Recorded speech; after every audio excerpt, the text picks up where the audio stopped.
sides of a story. We always need to hear both sides of the story. Both sides of the story. Time now for both sides of the story on Power 106 FM. We will not take sides, but we listen to your side. Join us as we explore the issues, present the facts, speak with the experts, and as always, listen to both sides. What's your story? Tell us on both sides of the story. 922-4112, 922-4113, 922-4114, and 922-4115.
et d'encourager l'esprit d'entreprise.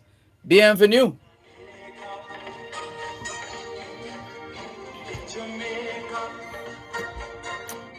All we're saying is it's Thursday, the 20th of October, 2022, and we greet you well wherever in the world you are listening to us right now. We remain eternally grateful for the gift of life and the privilege to serve you on yet another edition of your program, Both Sides of the Story. We don't ever take your listenership for granted because we know you have choices. And that's why we never ever forget to remember to say thanks for choosing to listen to both sides of the story, Monday to Friday, 2 to 5, right here on Power 106 FM. The mission continues to educate, empower, enlighten, and encourage entrepreneurship. Welcome.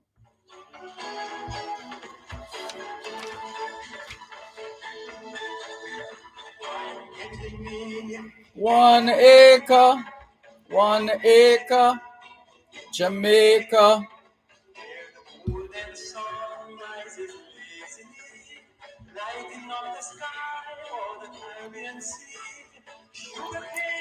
We started out this afternoon with the poem Nature by H.D. Carberry. We have neither summer nor winter, neither autumn nor spring.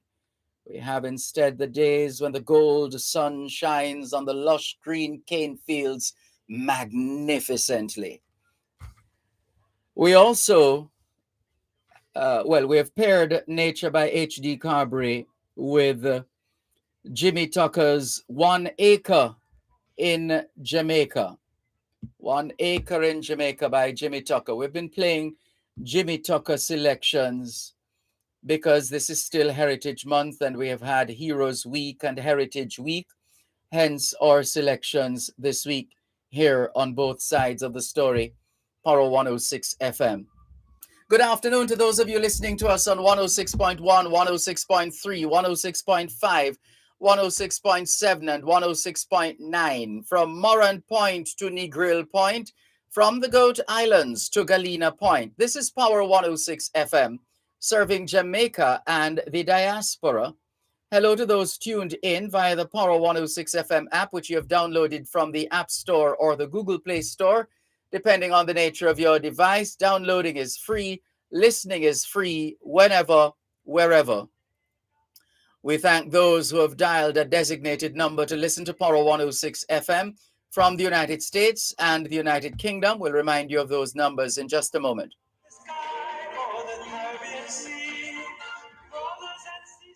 You're listening to Power 106 FM. The time is now 2:15.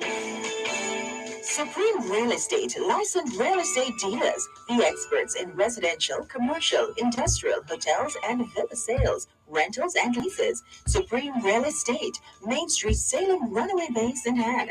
Call 876-973-5026 or 876-973-6142 and email supremerealestate@cwjamaica.com.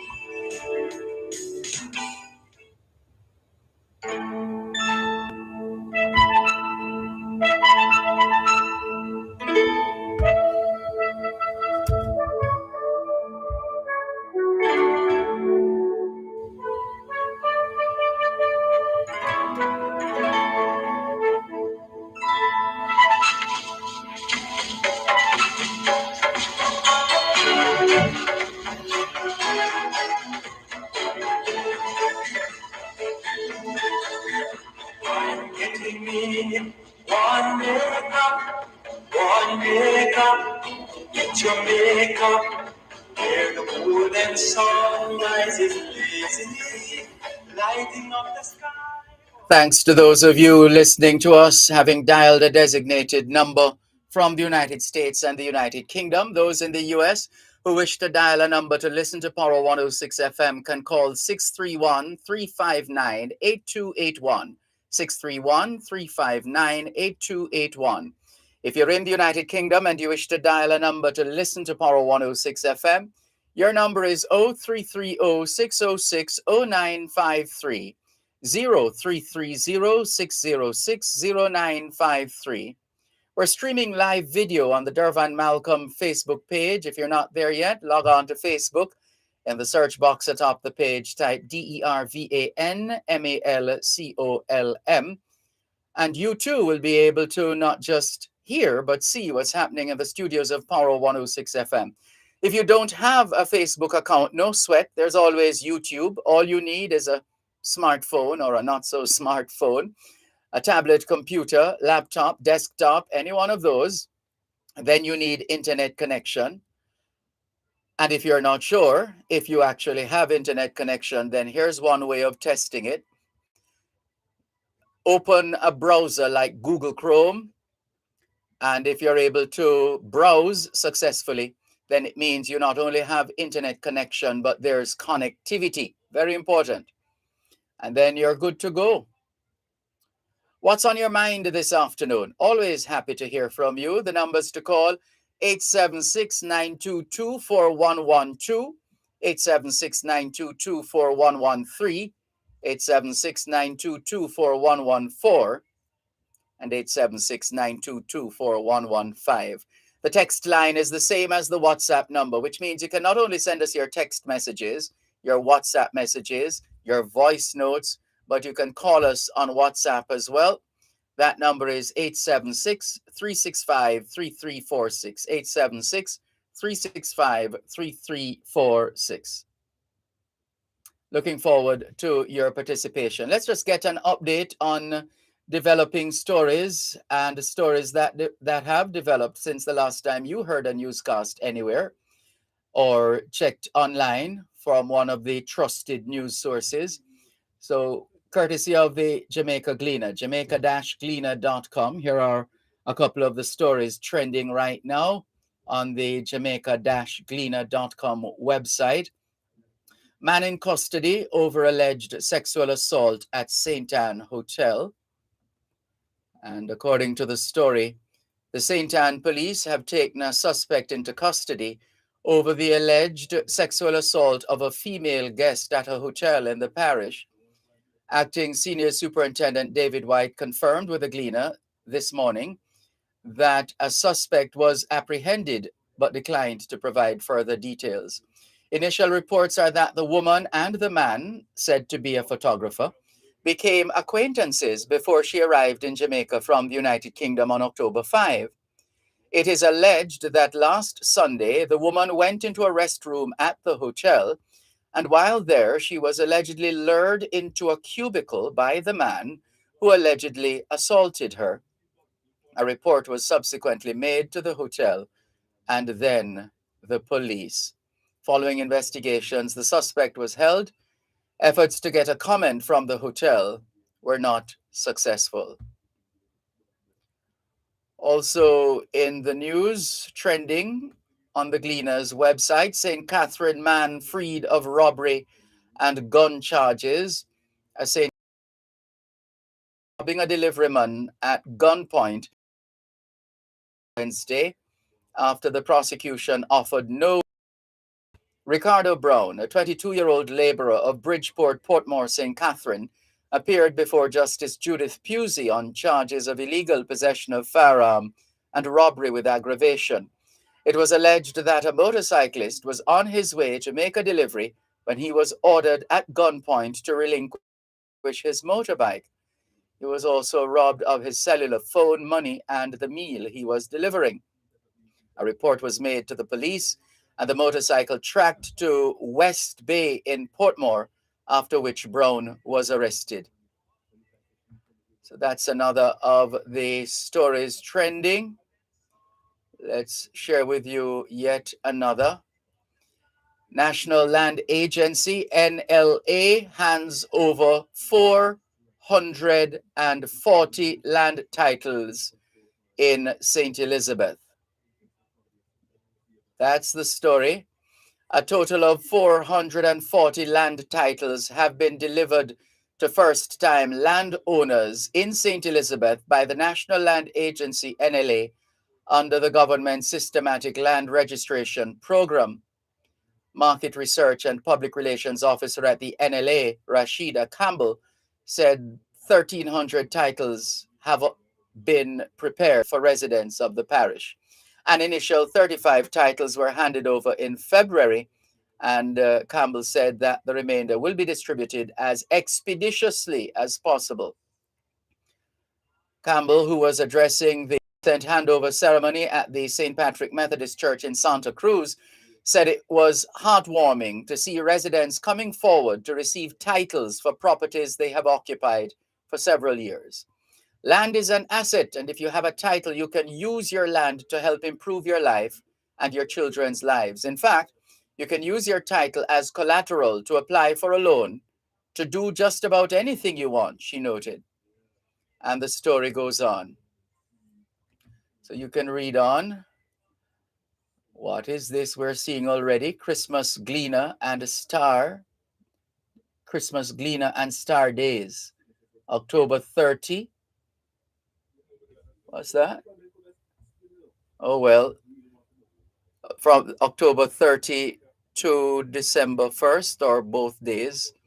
October 30, 30th of October to the 1st of December. Christmas Gleaner and Star Days. Really now? Well, let's see what that is about. Also making the rounds in terms of stories in the news at this time, Cocoa Peace killer Roshane Barnett gets life in prison almost 62 years before parole. Cocoa Peace killer Roshane Barnett, who slaughtered his 5 family members, was this morning sentenced to 5 concurrent life sentences.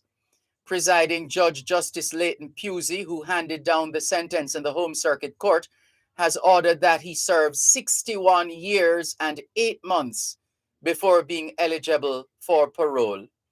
Pusey highlighted, among other things, the brutal, vicious, and serious nature of the crime.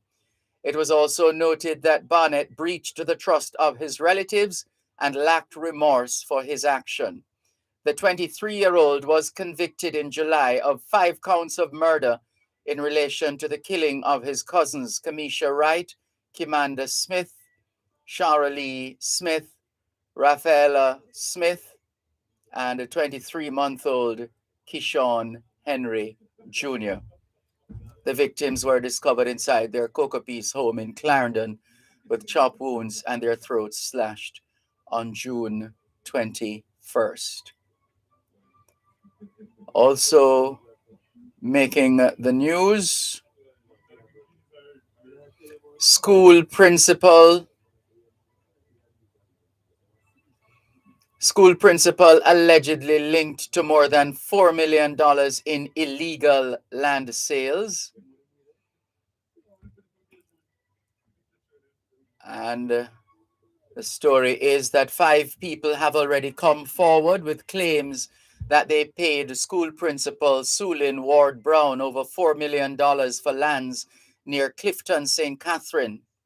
One complainant allegedly shelled out $2.4 million for a plot in the controversial development, according to one investigator. Others claimed they paid $800,000 and $600,000. The police are they are seeking information from the public as they continue their probe of illegal land sales allegedly linked to the Klansman gang. Ward Brown is charged with breaches of the Proceeds of Crime Act, the Law Reform Fraudulent Transactions Special Provisions Act, and conspiracy to defraud. And here's another story. Change in attitude towards persons needed as Caribbean grapples with aging population. That's right. Caribbean Director for the Economic Commission for Latin America and the Caribbean, ECLAC, Diane Quarles, says as Caribbean countries like Jamaica deal with the reality of aging populations, a change in attitudes towards older people will be required. A draft ECLAC study entitled The Aging Caribbean, 20 Years of the Madrid International Plan of Action on Aging has noted that in the Caribbean, the pace of demographic change is accelerating. In 2000, for every 100 people of working age in the Caribbean, there were 10 aged 65 and over. By 2020, that number had increased to 14. By 2030, it will have increased to 20, and by 2045, it will be 28. Those of us who show little or no regard for senior citizens, just a gentle reminder that our day is coming. At some point, if we're blessed enough to live long enough into our senior years, let's be mindful of these things. So that's another of the trending stories. And there's a video that has been circulating of a murdered Hanover businessman. These fellows are treating this kind of action now as if it's second nature. It's just another day at the office for them. You should have seen them firing a barrage of shots at the Hanover businessman and then rummaging through a section where he had fallen, seizing his licensed firearm and trying to find all parts of their bodies to stick and stuff money that they were taking out of the till and elsewhere in that business place. But look at this now. So the update is the police have identified the businessman who was shot and killed in Hanover yesterday afternoon as Jing, Jing, Jing, also known as Archie. The police say at approximately 4:30 p.m. yesterday, he was in his supermarket on Orange Bay Plaza in Orange Bay when he was shot and robbed by 3 masked gunmen. The Chinese national reportedly moved to Hanover recently. He operated a business on Barnett Street in Montego Bay, St. James, before taking over the Green Island supermarket. The loss of any life is to be regretted. Oh, one moment, please. You're listening to Power 106 FM. The time is now 2:30. This is Crime Stop. How may I help? You know them birds of illegal gun, but we know what them know say I'm talk. Don't worry, sir.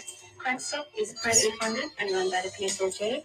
Everything reported here is anonymous. It's just to let you're invisible. What about the reward? We provide cash rewards for information that leads to an arrest or recovery. We'll stash the cash wherever you like, so nobody will ever find out. All right, me tell you. Make the call. Crime Stop 311. Solving crime pays. The Caribbean Maritime University, an ISO certified institution, offers Bachelor of Science degrees in cruise shipping, Bachelor of Logistics, Marine Tourism, Port Management, Security Administration and Management, and more. For further information, call 876-924-8175 or email info@cmu.edu.jm. Importers, the Jamaica Customs Agency is reforming its clearance process, making it easier for you to clear your non-commercial and small value items using our simplified declarations. You will be able to clear your goods without physically visiting the port or a warehouse for customs inspection, making your clearance experience even better. The pilot begins October 2022 across all marine public bonded warehouses. For further details, email Jamaica Customs at contactlessclearance@jca.gov.jm or telephone 876-922-51408. We're here to serve you. Jamaica Customs, keeping our customers in focus. Sunrise is lazily lighting up the sky for the Caribbean Sea. Brothers and sisters live in harmony. Peace and love and sweet unity. In Jamaica, yes, Jamaica. In Jamaica, yes, Jamaica.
Thanks a lot. Thanks a lot for staying with us here on your program, Both Sides of the Story. Power 106 FM, still streaming live on the Gleaners website, go-jamaica.com, live on your smart devices all over the world, taking your calls on 876-922-4112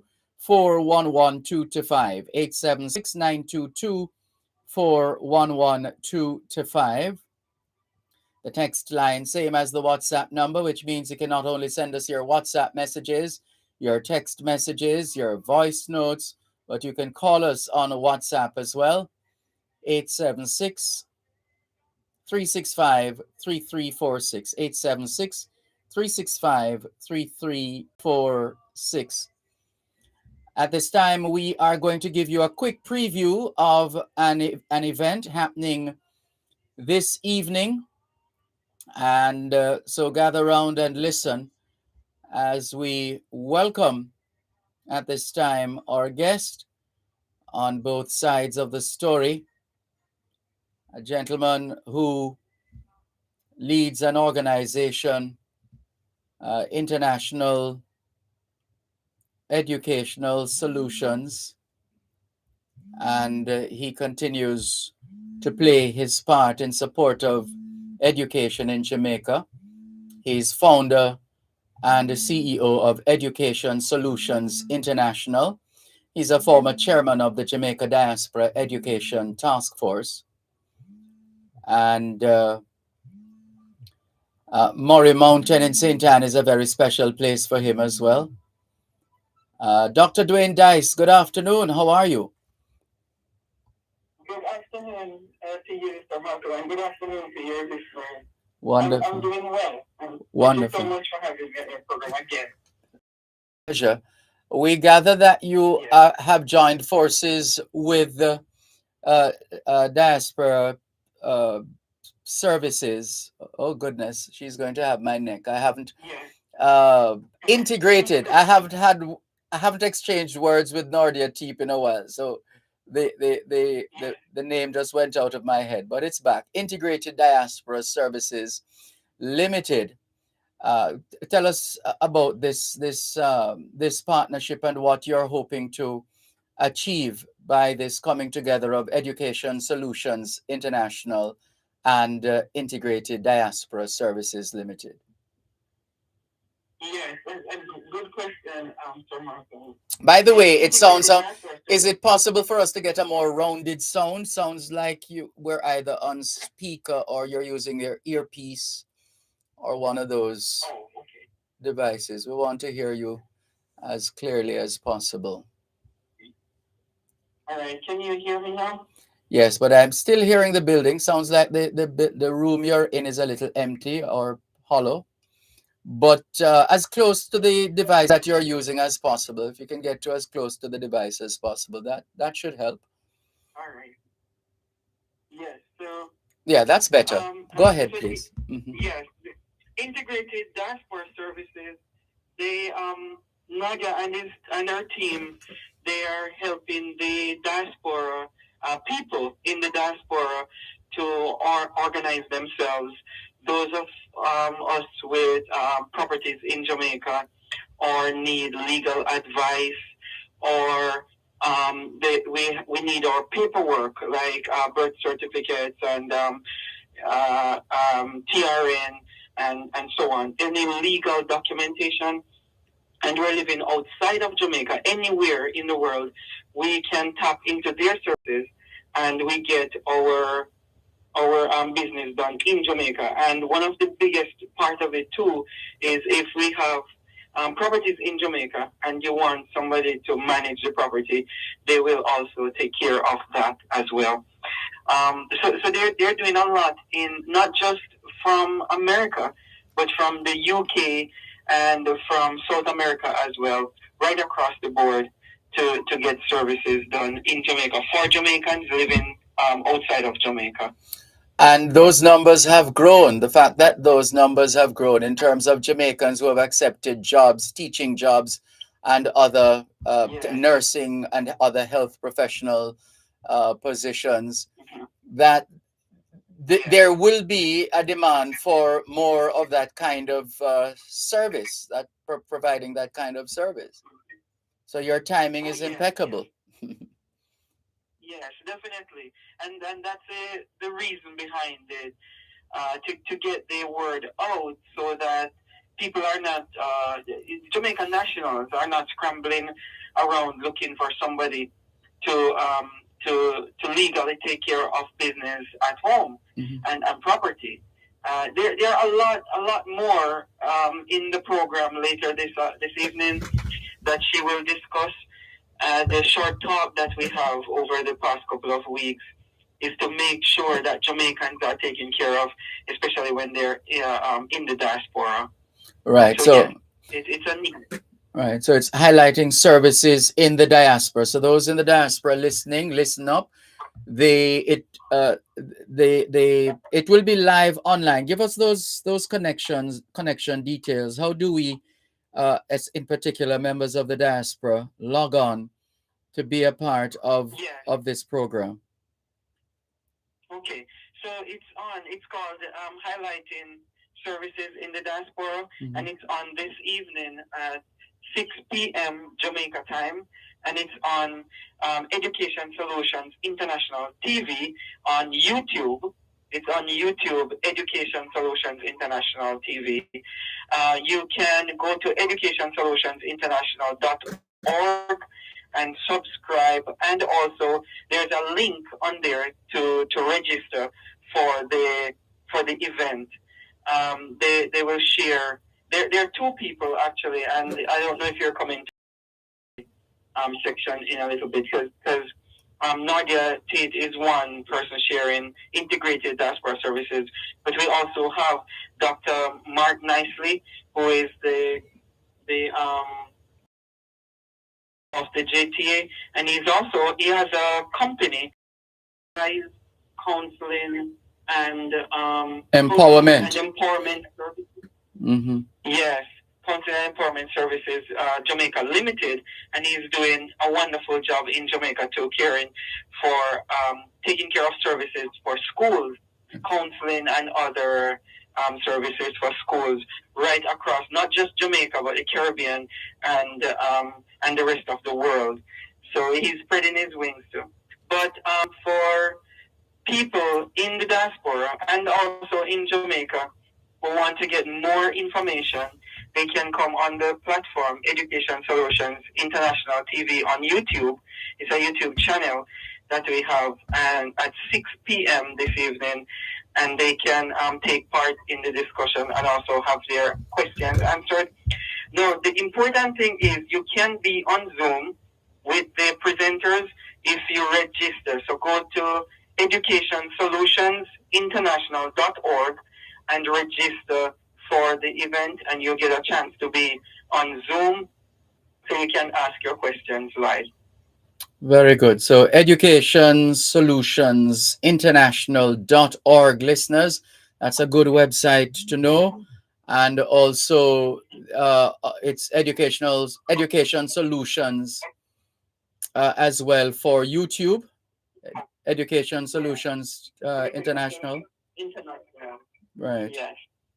And about how long will this session likely to be? Starting at 6 this evening Jamaica time, 7 o'clock Eastern Daytime. It's a little over an hour. It might go up to about an hour and 20 minutes or so. It's not long. We just want to share services, and we don't want to keep people online on their devices for very long. But we thought that it was very much a need for people moving around the globe from Jamaica, and they have relatives in the diaspora coming in and out of Jamaica, and they need services. Then we thought that 30 minutes, 40 minutes of each will give people sufficient information, and if they need any further information, they can tap into the individual presenters based on whatever their needs are and get their answers. Very good. Well, we want to encourage as many of us as online, starting at 6 o'clock this evening Jamaica time, which is 7 o'clock in New York and elsewhere in the US. And it's a partnership, Education Solutions International, Integrated Diaspora Services Limited, and of course, Dr. Mark Nicely's outfits. One of them is Rise Counseling and Empowerment Services Jamaica Limited and Rise with Hope Ministries Jamaica Limited. So, listeners, get ready for that. It's all about highlighting services in the diaspora. What are some of those services that are on offer to make your life more manageable, especially those in the diaspora? We hope it will go very well. Dr. Dice, thank you so much for the heads up, and we trust that members of the diaspora, and well, we would imagine those here in Jamaica as well, will want to log on to find out what these diaspora services are. And so we perhaps could do a follow up going forward. But for now, we know you're a busy man as well, Dr. Dice, so we'll let you go for now. Thank you very much, and we'll catch you later. Thank you so much, Sir Malcolm, and I wish you all the best. And thanks for your support. Sure. From abroad. Thank you, because we're home away from home. Indeed. Thank you. Always happy to help. Take care. Bye bye. You're listening to Power 106 FM. The time is now 2:45. I'm getting me one acre in Jamaica, where the golden sun rises lazily, lighting up the sky or the Caribbean Sea. Down the hill runs a little stream. Ecologically speaking, it is a dream. Good afternoon to those of you just tuning in. This is Both Sides of the Story on Power 106 FM. I'm Dervan Malcolm. We're taking your calls on 876, yet whatever is on your mind. Whatever is on your mind, your thoughts, your ideas, your suggestions, your recommendations, your issues, your ideas, whatever is on your mind. Feel free to share. 876 922 4112 to 5. 876 922 4112 to 5. If there's an issue in the public domain, a news item you want to develop on in terms of a discussion further, please. Looking forward to your calls on 876 922 4112 to 5. The text line is the same as the WhatsApp number, which means you can not only send us your text messages, your WhatsApp messages, your voice notes, but you can call us on WhatsApp as well. That number is 876 365 3346. 876 365 3346. We're streaming live video on the Dervan Malcolm Facebook page as well as the Dervan Malcolm YouTube channel. Those are up and running. Good afternoon to Asha Ash. She says, hi, Mr. Dervan, tuning in from London, UK, where everything is upside down. Indeed, we understand it clearly, and we saw it coming. And it's one of those moments that a lot of people, no doubt, in the UK would want to pass very quickly. Very quickly. And for the listeners who have missed that, early this morning, Jamaica time, we got news that Liz Truss, the British Prime Minister, was stepping down after, depending on where you start to count, I think was it 40 days? Approximately, or less, or just under 40 days in office, which would mean that she will become the shortest serving prime minister in British history.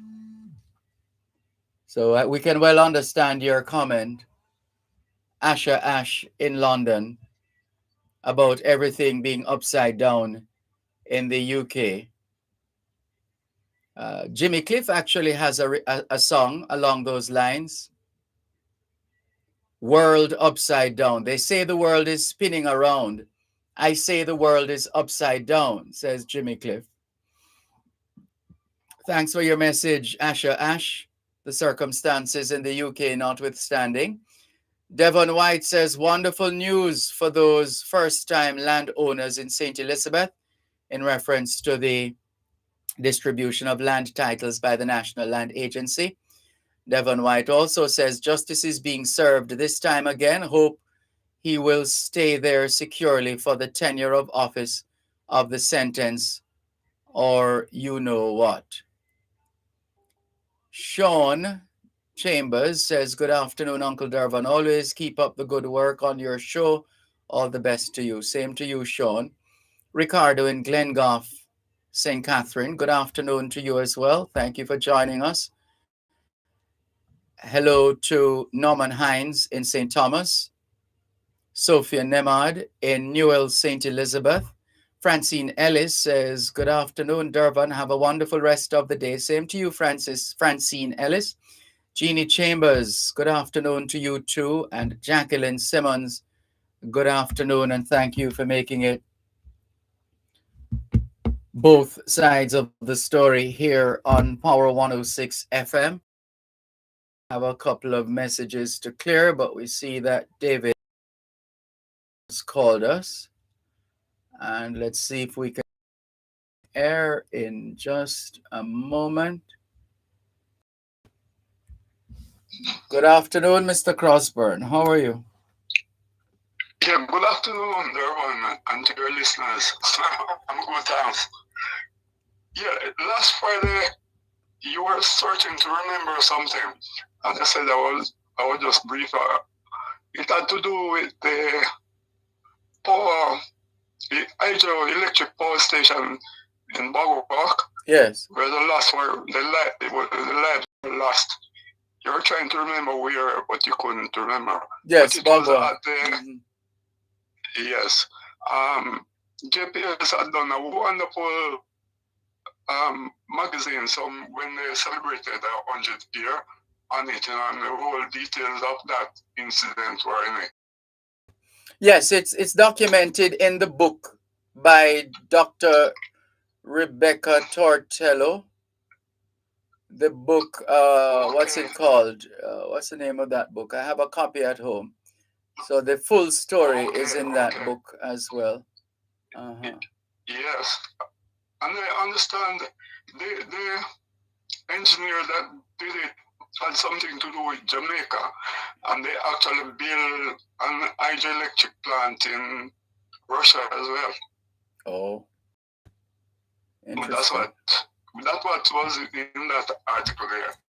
Another quick one. And today they were celebrating biotechnical World Food Day. Yes, it's so wonderful, because the World Food Program run a program down in here in the 1960s. There was a crisis. Its name, and the program was their impact program. What came about was they were introducing grab loader to load the cane. So the manual labor was being phased out, and it was going to affect about 700 persons with about 4 per family. That's about 2,800 people would be affected. So it caused a crisis, and they had us to introduce a program. And it was out of that program that the company gave 51 hectares of land to Virtech. And so Vir Technical High School was born out of that crisis as well. Mm-hmm. Thank you for that. I think they got the date wrong for 2022 though in terms of World Food Day.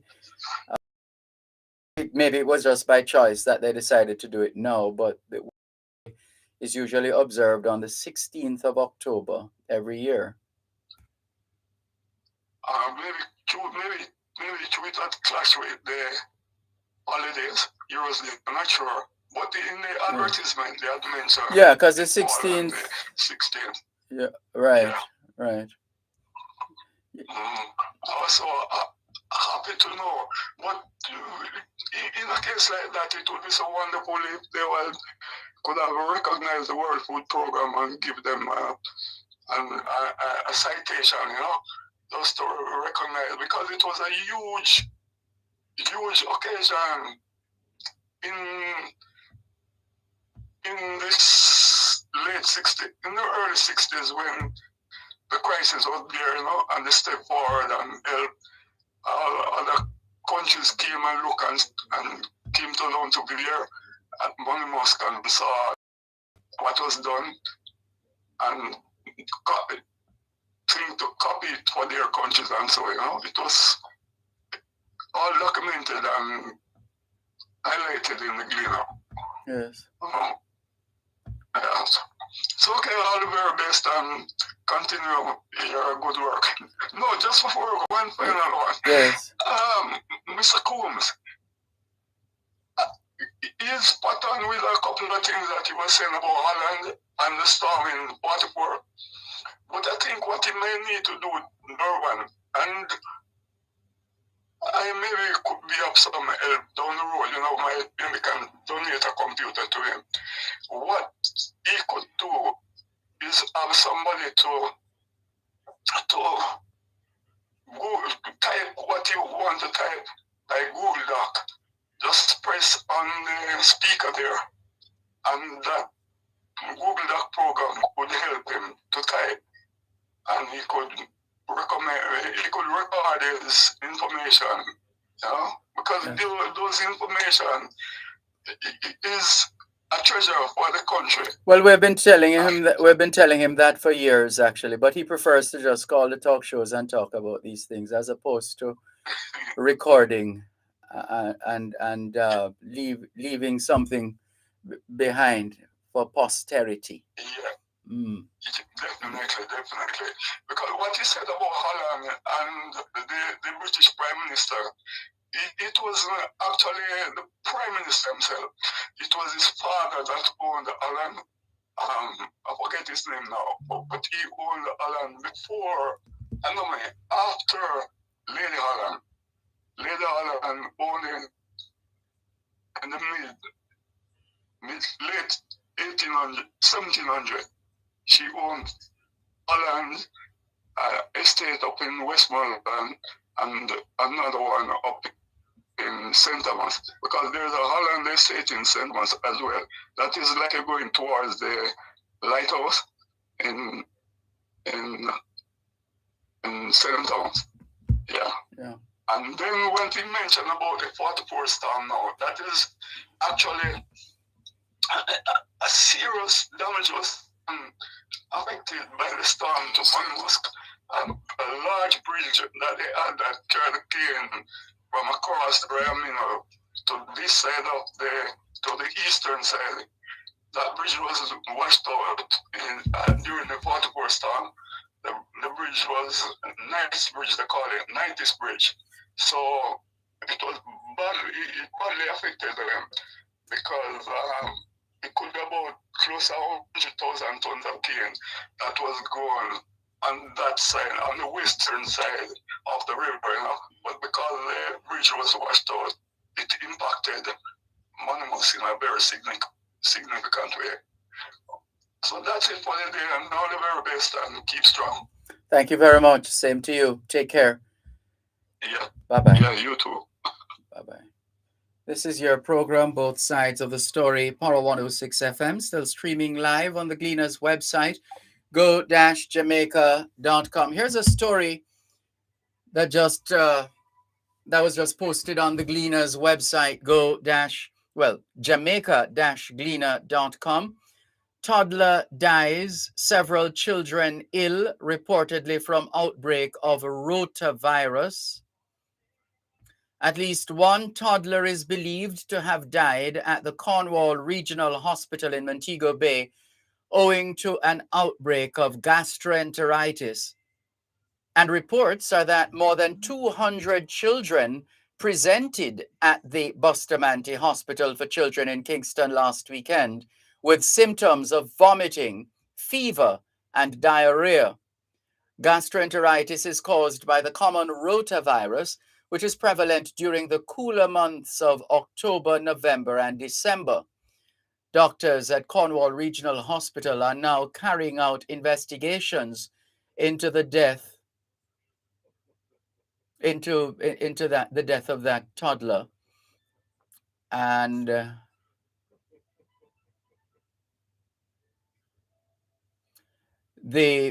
let's take the break and come back. Coast to Coast Concrete, the high quality concrete for fencing, roofing, foundation, and road surfacing. Call 876-754-7472. The time by Coast to Coast Concrete is 3 o'clock. Western Jamaica's largest business expo and trade show is back. The Montego Bay Chamber of Commerce and Industry Expo 2022 comes alive from November 4 to 6 at the Montego Bay Convention Center. Come experience over 100 businesses, our job fair, Investable Bay Forum, Giddies Village, daily live entertainment, and more. Admission free. The Montego Bay Chamber of Commerce and Industry Expo 2022 is sponsored by TEF, GSHA, Ascend Innovation, MBJ Airports Limited, JPS, and the RJR Galena Communications Group.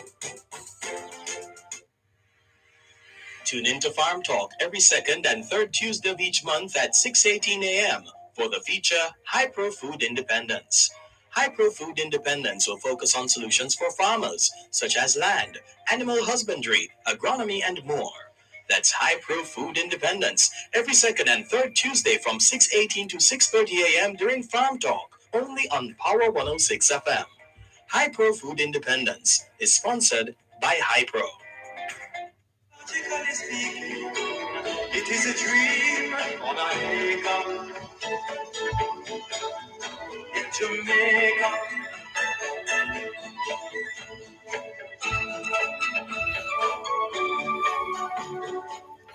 Good afternoon to Jennifer Stewart from Q Road in Kencott, East Central St. Andrew.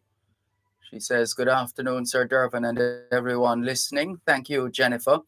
Boris Johnson says, Mr. Malcolm, I did a renewal of my Jamaican driver's license from March, and up to this day haven't received it. Well, I did mine a day before my birthday.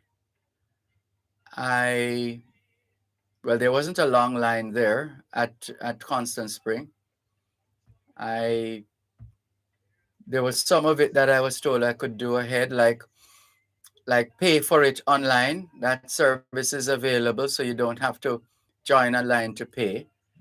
And also you have to take in one photo, the usual passport, and you need the form. So I printed the form at home. So by the time I got to the tax office at Constant Spring, it was pretty much smooth sailing. But sorry to hear of your plight. I can't imagine why they would still have your driver's license unless it's something is being investigated. Unless it could be anything. He says, followed all the steps they gave me. What I need to do different. Well, it's not your fault from the standpoint that there have been certain developments over time which have caused the authorities to be more judicious and mindful and discerning. So unfortunately there are times when innocent people get caught up in that kind of a situation. But my late mother would say, if your conscience set you free, pray hard. So you shouldn't have any such thing to worry about, Boris, as long as you know that all is well on your side. So he's asking if he can be refunded his money. I don't know. They have a very responsive call center or customer service center at the Constant Spring tax office.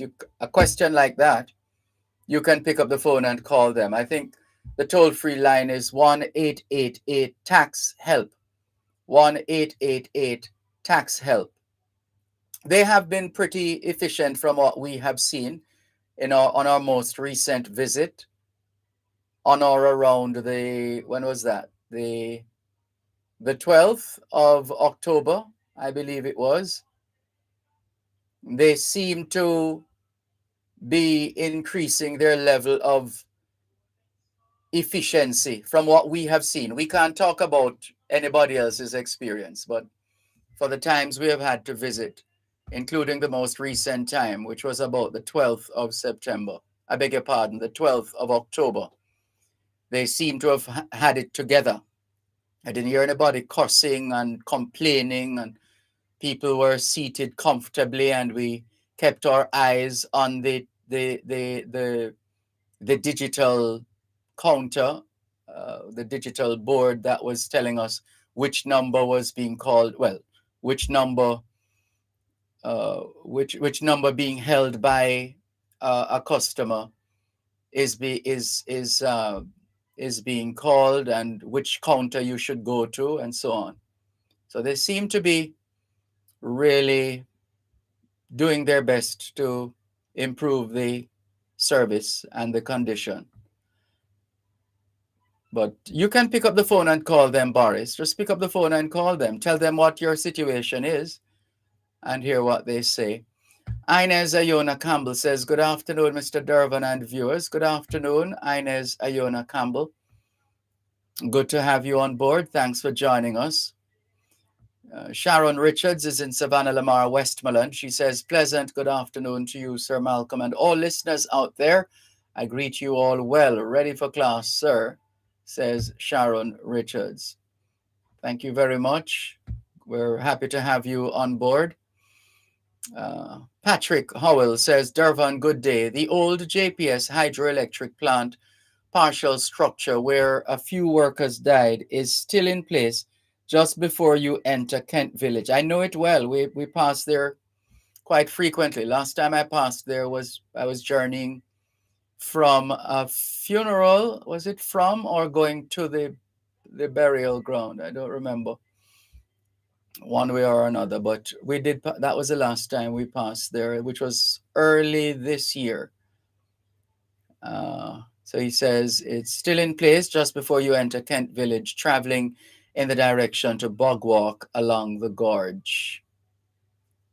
Thank you, Patrick. He says, please remember the Century of Excellence Grace Kennedy lecture at 4 p.m. today. Indeed, the Grace Kennedy Foundation 34th annual lecture, and the foundation itself celebrates 40 years, in addition to Grace celebrating 100. Hello to Fimi Style Hair Accessories. Good afternoon. Thank you very much for joining us on YouTube, the Dervan Malcolm YouTube channel. Good to have you on board. Yes, indeed. It's open to the public, the 34th Grace Kennedy Foundation lecture. So there will be some space, a few places. Not everybody can be accommodated, but the important thing is to go online and register. So go to the Grace Kennedy website, gracekennedy.com, or just Google Grace Kennedy Foundation, any one of those, and the information will come up. And let's see here now.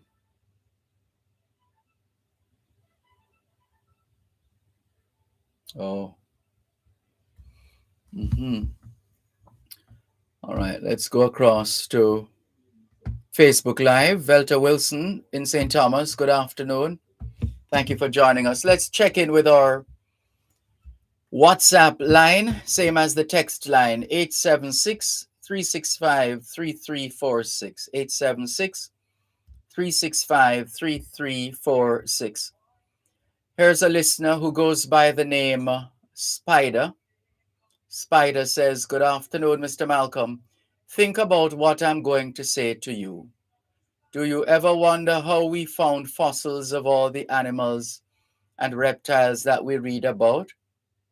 Mr. Malcolm, what if we could go back in time, say 5,000 years ago, and those people back in those days see a car for the first time? What do you think they would call it? Your guess is as good as mine. I can't recall anyone seeing any fossil of a fire-breathing dragon. Never. What if what they saw was actually a spaceship with fire coming from behind it, but they use a name that they are familiar with? Don't you think there were any such thing as a fire-breathing dragon? If so, where are the fossils? Well, we leave that kind of questioning for the archaeologists and those in similar positions to explore. An age, and at this time, we have so many other things to consider and to deal with. But I'm sure you can find something online, hopefully from a credible source, that would help to satisfy your curiosity. Clarky Bless in Hunstown, St. Mary says, good afternoon, Mr. Malcolm. Happy Thursday to you and your listeners. The UK Prime Minister Liz Truss resigned 6 weeks in office because of pressure from her own MPs. This would never happen in Jamaica. All when our leaders are leading in the wrong direction, everyone line up behind them. Our parliamentarians love to copy the US and UK. Can they copy this one? Clarky Bless in Hunstown, St. Mary. Thank you, Clarky Bless in Hunstown, St. Mary. Phone lines once again, 876-922-4112, 876-922-4113, 876-922-4114, and 876-922-4115. Good afternoon. Thanks for calling. Good afternoon, sir. Good afternoon. Yeah, I just turned on the radio just to make a slight comment. I just turned on the radio and I heard somebody mention about going back 5,000 years and relating something about dragon.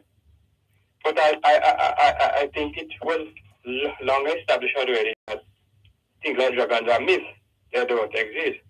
So you have things like the flying horse, when a Pegasus, which is supposed to be a flying horse, right? Yes. Now, those are myths also. I don't remember what mythology, if it's Greek or what. You have Pegasus and what unicorn, and the most popular one, which I hear people say them see already, and not true, is mermaid, where they popularly call river woman. But those are a mermaid is also a myth. It nothing exists like in reality like that. Now, dinosaurs, I believe, exist because they have found bones, and if they have even retrofitted it up or something like that in some museum or the other, you can see the bones of the different dinosaurs and so on. But dragon, in reality, did not exist. Mermaid or rumba does not exist in reality. They are myths. Pegasus and unicorn and I don't know the other one that does not exist. Is that your understanding, sir? I would have to refresh my memory. I don't like to talk about things in detail that I don't remember or don't have enough information to go on. Okay, all right. So that is what I would like well, anybody want to comment on that's it? Yes. But as I said before, in my opinion, according to what I gather, dinosaurs existed because today you can go into some museum or the other and see the bones, and in fact, in some cases, they fit up the huge thing going up in the air. Yes, I've seen those. Right. But why did the gentleman was person or the one finding the bones of dragon and so is because they never exist.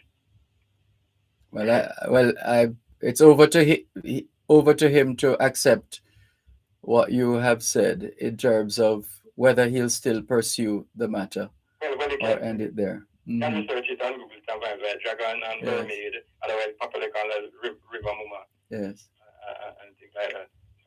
So that's well, clearly that's what's on his mind. Thank you very much for the call. You're welcome, sir. Take care. You're listening to Power 106 FM. The time is now 3:15.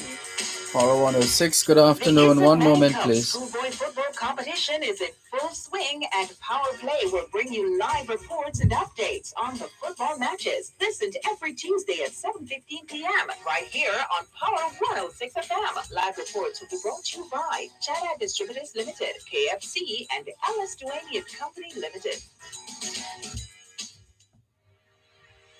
Farmers, come for a candid conversation with the Minister of Agriculture and Fisheries, the Honorable Pernell Charles Jr. Learn more about the agricultural sector and the role we all play with its development. That's a Morning with the Minister, every second and fourth Friday of every month during Farm Talk with Alfie McKenzie, right here on Power 106 FM.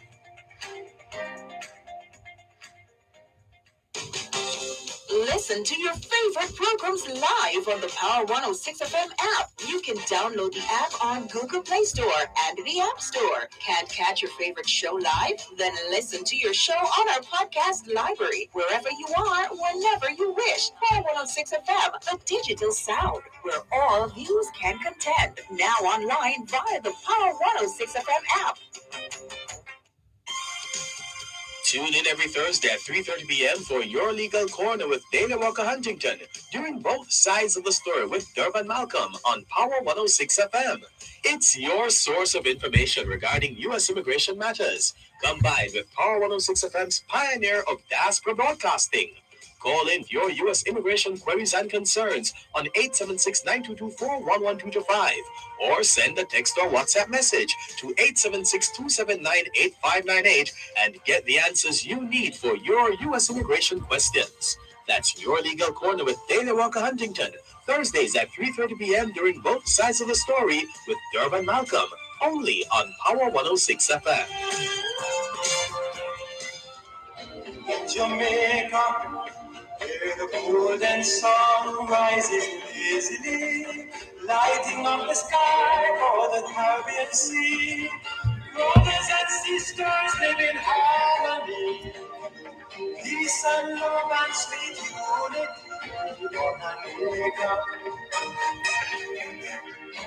Jamaica.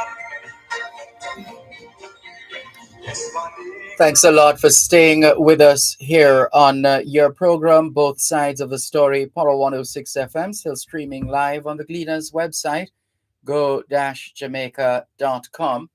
There's a call coming through from Glenn on our text line, same as the WhatsApp number. Hello, good afternoon. Thanks for calling. Yes, good afternoon. When I was about 10, a teacher asked the question, what is 12 minus 7? And we said 5. Then he asked, what is 7 minus 12? We couldn't answer. And he said minus 5. Now that bit of information became very useful to me in later mathematics. But that little interaction took place in less than 1 minute. And that is why when children are late for school, I don't think they should be locking them out or putting them in any holding area. I think they should send them to class as soon as possible and discuss the lateness later. No, because 1 minute of some important information can really make a big difference. Well, we hear you loud and clear. Yeah. By the way, if anybody knows where I can get a Makita, the armature of a Makita table saw, they could leave the information with you. That sounded like Russian a while ago. What did you say? What are you asking for? An armature or a Makita woodwork table saw. It still sounds like Greek to me, but if there's anyone listening who have... Makita is unique. A table saw something I used to cut wood. Oh. But the armature in my motor got burnt out, and I'd like to find where I could get one to buy. Oh, well. Hopefully they're hearing you clearer than I am when it comes to calling the name. Yeah, Makita, Makita. Okay. I think it's a Japanese name. Mm-hmm. So it's a table what?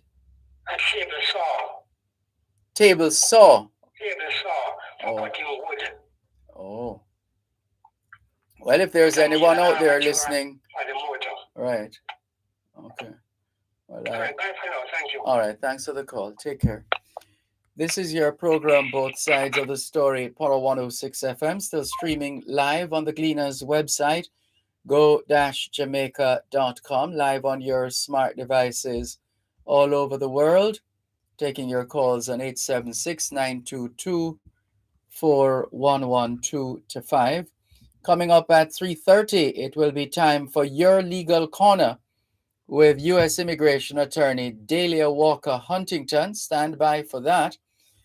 Any questions you have in relation to immigration matters, see for the segment coming up at 3:30.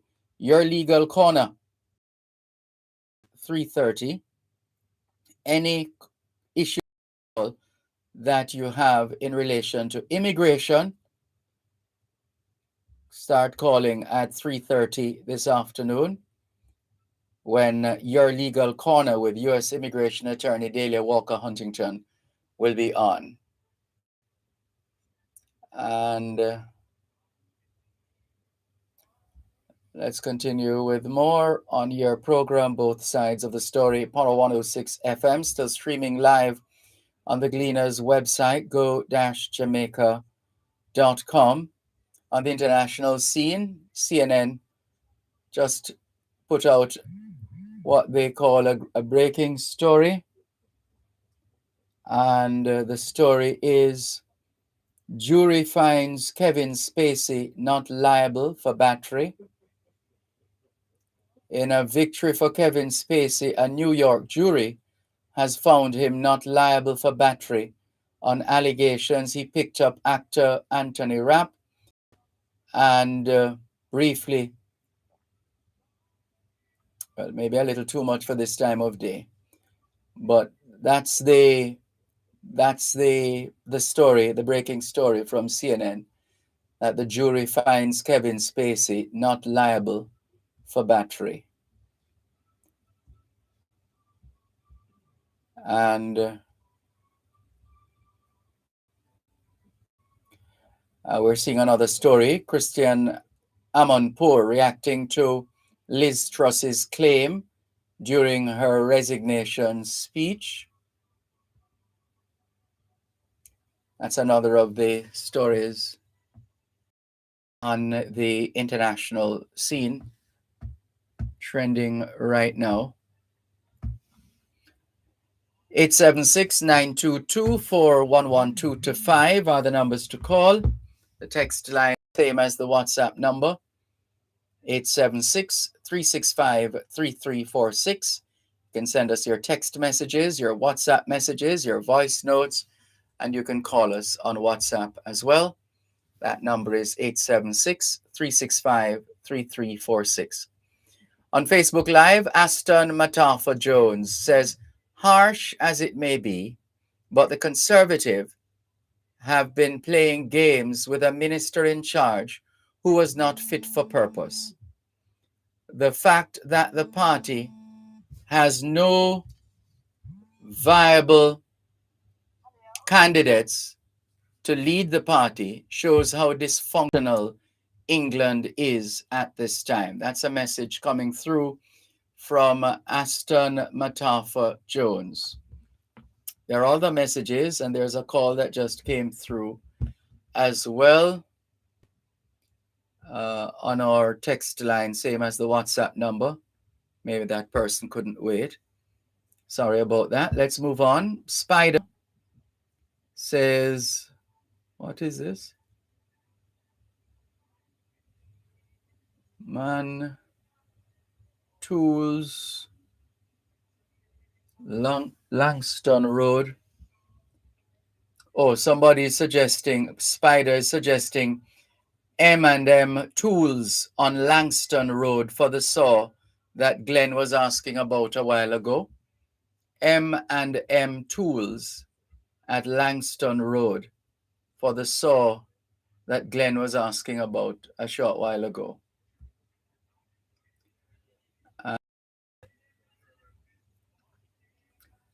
Franklin McDonald in Toronto, Canada, has shared a link with us, which we are just about trying to access. So the information is, well, this is the Geology Museum.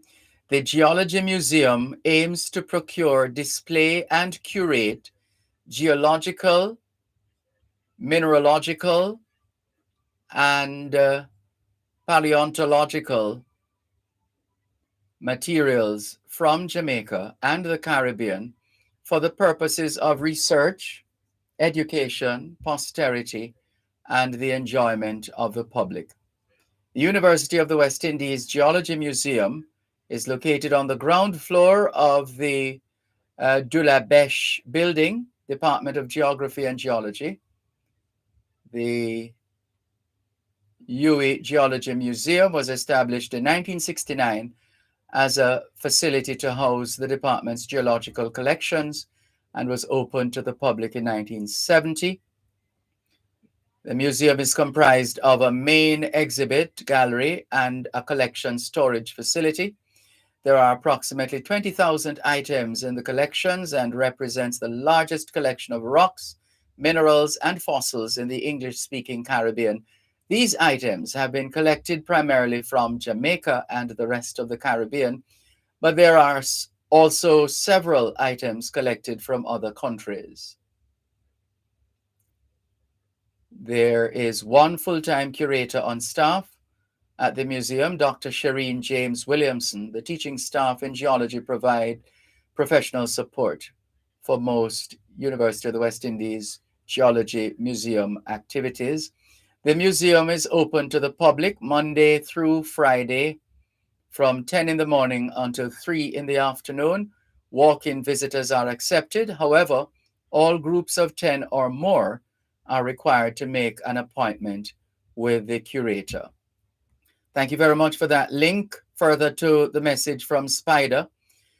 Thank you, Franklin McDonald, for that link. Desiree Miller, good afternoon and welcome. Good to have you on board. Thanks for joining us. And then Franklin McDonald has now sent us a message. He says, Dervan, regarding fossils in Jamaica, I just sent you the link to the museum open to the public on the grounds of the University of Virginia West End. And thank you. Thank you very much, Mr. McDonald. All the best. Jamaica Love says, Amazon, bless up, teach in class. And Neville Salah Solomon says, Dervan, the Integrity Commission said that Mr. Samuda Mombasa grass was ethical. No, that's not what they said.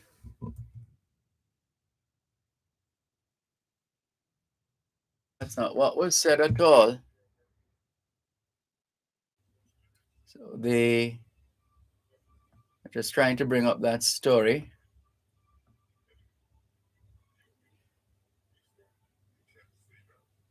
Right, so ethically reprehensible. That's the statement from the Integrity Commission. So the Integrity Commission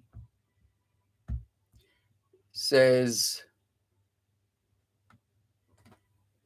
Samuda was ethically reprehensible in Mombasa Grass saga. That's what the Integrity Commission has said.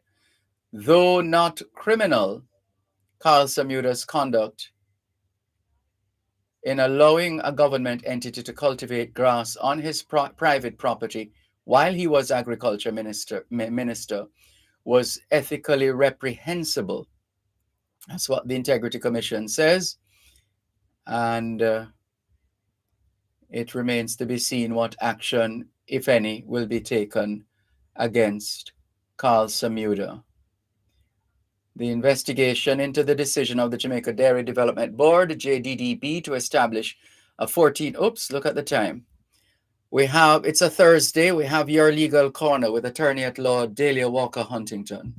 In a moment. Protecting Jamaica's borders from illicit imports and exports is a key priority for the Jamaica Customs Agency. The JCA will remain vigilant and resolute in effectively fulfilling this mandate. The time by the Jamaica Customs Agency is 3:30.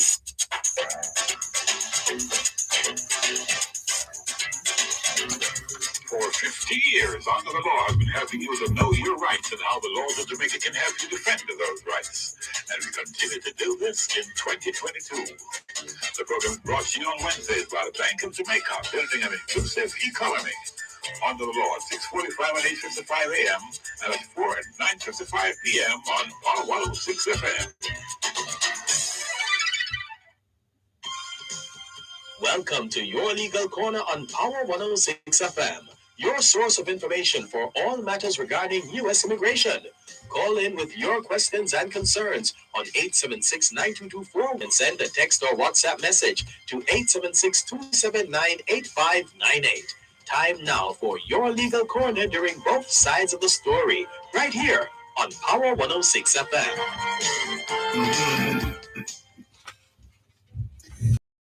Thursday afternoon, just after 3:30 Eastern Standard Time, 4:30 Eastern Daytime, 9:31 in the night UK time. And that means it's time for your legal corner with U.S. immigration attorney Delia Walker Huntington. Good afternoon to you. How was the UK? Welcome back. Dervan, how you doing? I'm fine, thanks. Well, UK was interesting and is interesting as of today. I'm sure you're keeping tabs on what's going on over there. Yes, indeed. But, traveled a very long way from home, and as far away as I went, people were there asking me for you. Really? Asking me about Power 106. I'm telling you, the reach of radio on the internet is just, it's unparalleled in our lifetime. It's just all over the world. So I really was in far corners of the UK meeting with Jamaicans, and they're asking me for you, Dervan. They're asking me for you. I think it's time for you to make a trip to the UK. Definitely need to work on that. Yes. All right. So already the lines are lighting up. Okay. Listeners, those of you just tuning in, it's your legal corner during both sides of the story here on Power 106 FM with attorney at law, U.S. immigration attorney Delia Walker Huntington. And any questions at all you have, any concerns, any issues, any worries with respect to immigration matters, this is the program, this is the time. Here are the numbers once again, 876-922-4112-5, 876-922-4112-5, or the WhatsApp line, 876-279-8598, 876-279-8598. You can also email yourlegalcorner106@gmail.com, yourlegalcorner106@gmail.com. And Miss Delia, we're going to go to the first caller. Good afternoon. Thanks for calling. Hello? Lost that caller. 876-922-4112-5. Maybe they got cold feet, wanting to ask questions but shying away. It happens sometimes. Yes. But so it is. All right, we'll come back. We'll come back to the phone lines in a moment. But there was a time, and you can tell us based on your experience, Ms. Dahlia, there was a time when we used to hear about people going away on fake visas and fake this and fake that. Any idea of the extent to which fraud is still within the mix as far as visas are concerned? It's still a big problem, Dervan. It's a big problem, and people need to understand. There's not a week that goes by that I don't have a consultation with someone, and their foray into trying to get a visa fraudulently has come back to haunt them. Before, I think it was 2001, I can't remember the date off the top of my head, or 2011, before we went to these digitized passports, we used to have passports that were very easily manipulated, altered. Yes, particularly the photograph. The photographs could be taken out. There is a name for it called a photo switch passport. So my picture would be taken out, somebody else's picture would be put in, and that person would assume my identity with my visa and travel on it. Or there are times where people would purchase a whole new identity, a new birth certificate, get a passport, and apply for a visa in a different name because they had been denied before. So a lot of those incidents of fraud still are haunting people, because once there's a declaration of immigration fraud, it never goes away. It's not something that time cures. So you can't say after 10 years, 20 years, 30 years, the plate is wiped clean. It is not. It's something that stays with you forever. And where we see it being so difficult is persons who, having tried to get a visa and being convinced by persons that they can get a visa this way, 10 years later, 20 years later, they now have a legitimate means by which to migrate. So somebody is now filing for them to come to America for a green card. And here is their past coming back to haunt them because they committed immigration fraud in the past. Go to the embassy, you get all the way to the embassy and schedule for an interview, And when you go for the interview, they're going to tell you, sorry, we can't give you the green card, but here's a paper. We'll see if you're eligible for a waiver. Now, the waiver, you have to have a qualifying relative. And in fraud, the only two qualifying relatives is your parent or your spouse. So if a son who is now 30 has filed for you, and this is something you did 25, so maybe even before the son was born, you committed immigration fraud, there is no waiver. You're not eligible for a waiver if it is your son, daughter, or your sibling who is filing for you. You're only eligible to apply for a fraud waiver if it's your spouse or your parent who is filing. It can be the end of the line for some people, Yeah. Person to file for them, but their son or daughter, and whoops, you can't go because of something you did. And oftentimes it's people convince them to do it. People telling them, oh yes, man, just do this and do that, or pay this person XYZ dollars and you'll get a visa. You end up getting caught. It sits on your record forever. And it can be life altering. Yeah. And it's not just the passport manipulation that causes it. We sometimes see fraudulent job letters. You get a letter from somebody to say you're working with them when in fact you're not. Fraudulent marriage declaration saying you're married when you're not. So any kind of immigration fraud is very, very serious. It's extremely serious, and it should be avoided at all costs. In fact, I remember watching this. I stumbled upon this program on TV, on cable. I think they call it, is it Border Control or Border Patrol? I don't know that one. It's one where they record passengers who have been intercepted.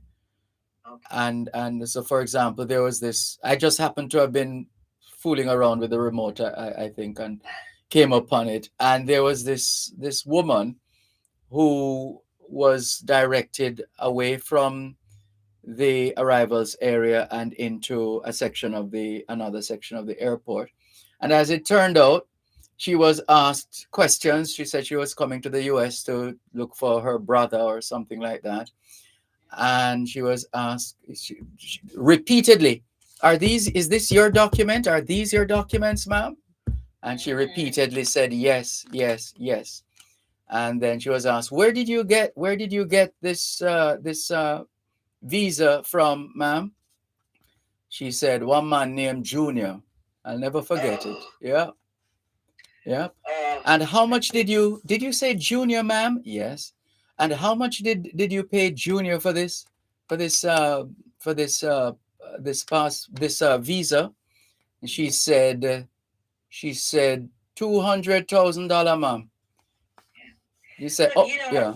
Sorry. that frankness in the response, Dervan, says to me that this person probably did not know that what they were doing was not the right way to approach it. And we True. see people like that. Mhm. They don't know the system. So this is why programs such as these are of such benefit to the community, because they don't know that you don't pay Junior $200,000 to get a visa, that you have to file an application and go into the embassy for an interview.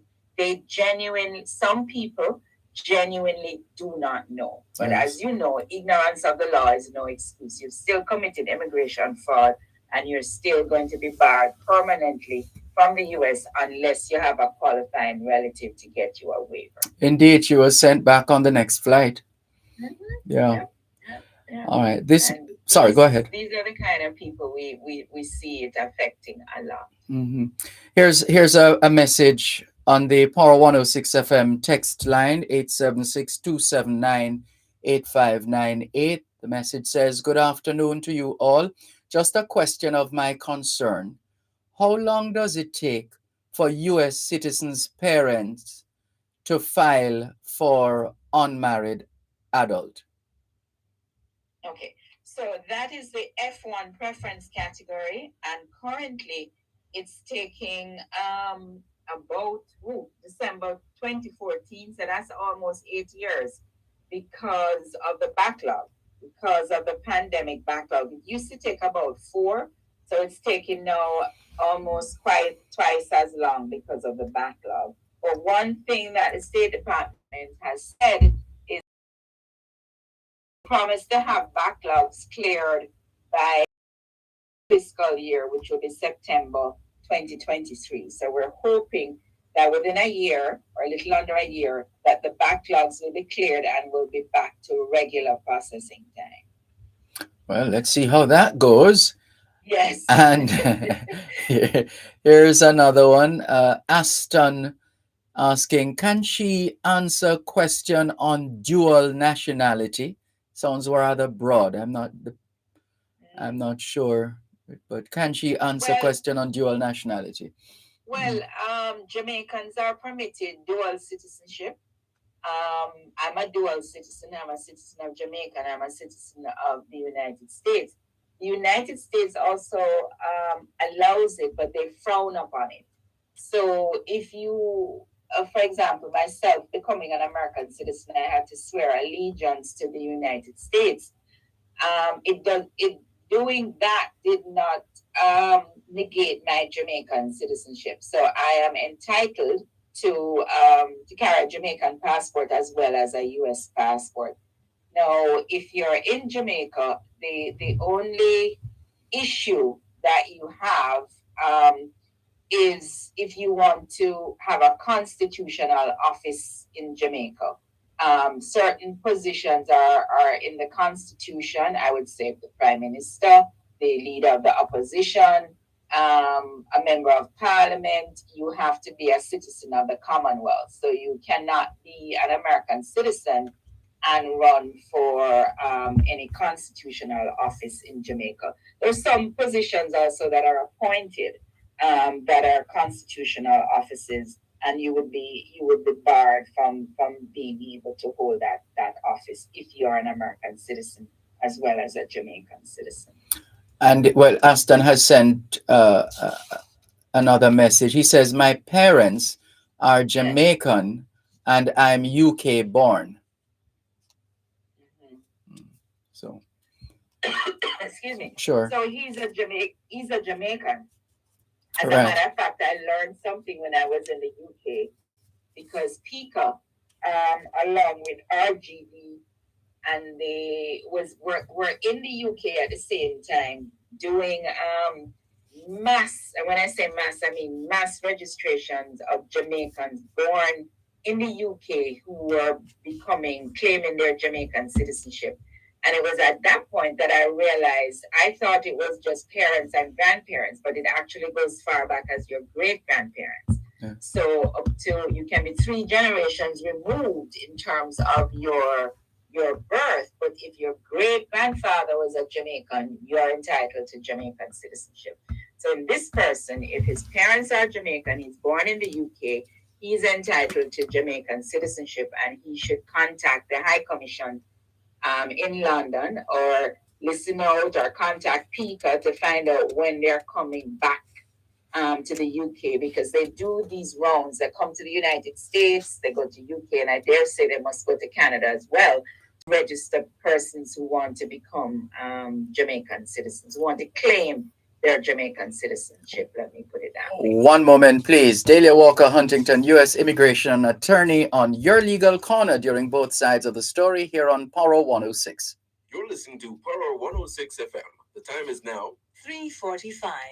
Importers, the Jamaica Customs Agency is reforming its clearance process, making it easier for you to clear your non-commercial and small value items using our simplified declarations. You will be able to clear your goods without physically visiting the port or a warehouse for customs inspection, making your clearance experience even better. The pilot begins October 2022 across all marine public bonded warehouses. For further details, email Jamaica Customs at contactlessclearance@jca.gov.jm or telephone 876-922-5140 to 8. We're here to serve you. Jamaica Customs, keeping our customers in focus.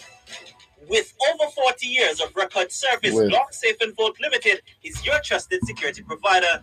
Get affordable prices on a wide variety of seals, garage doors, access control supplies, magnetic lock, fingerprint, weatherproof keypads, card access system, time attendance, power supplies, and exit buttons. Professional services provided. Visit 40 Shortwood Road, Kingston 8. Problem solved with Lock Safe and Vault. Monkeypox is in Jamaica.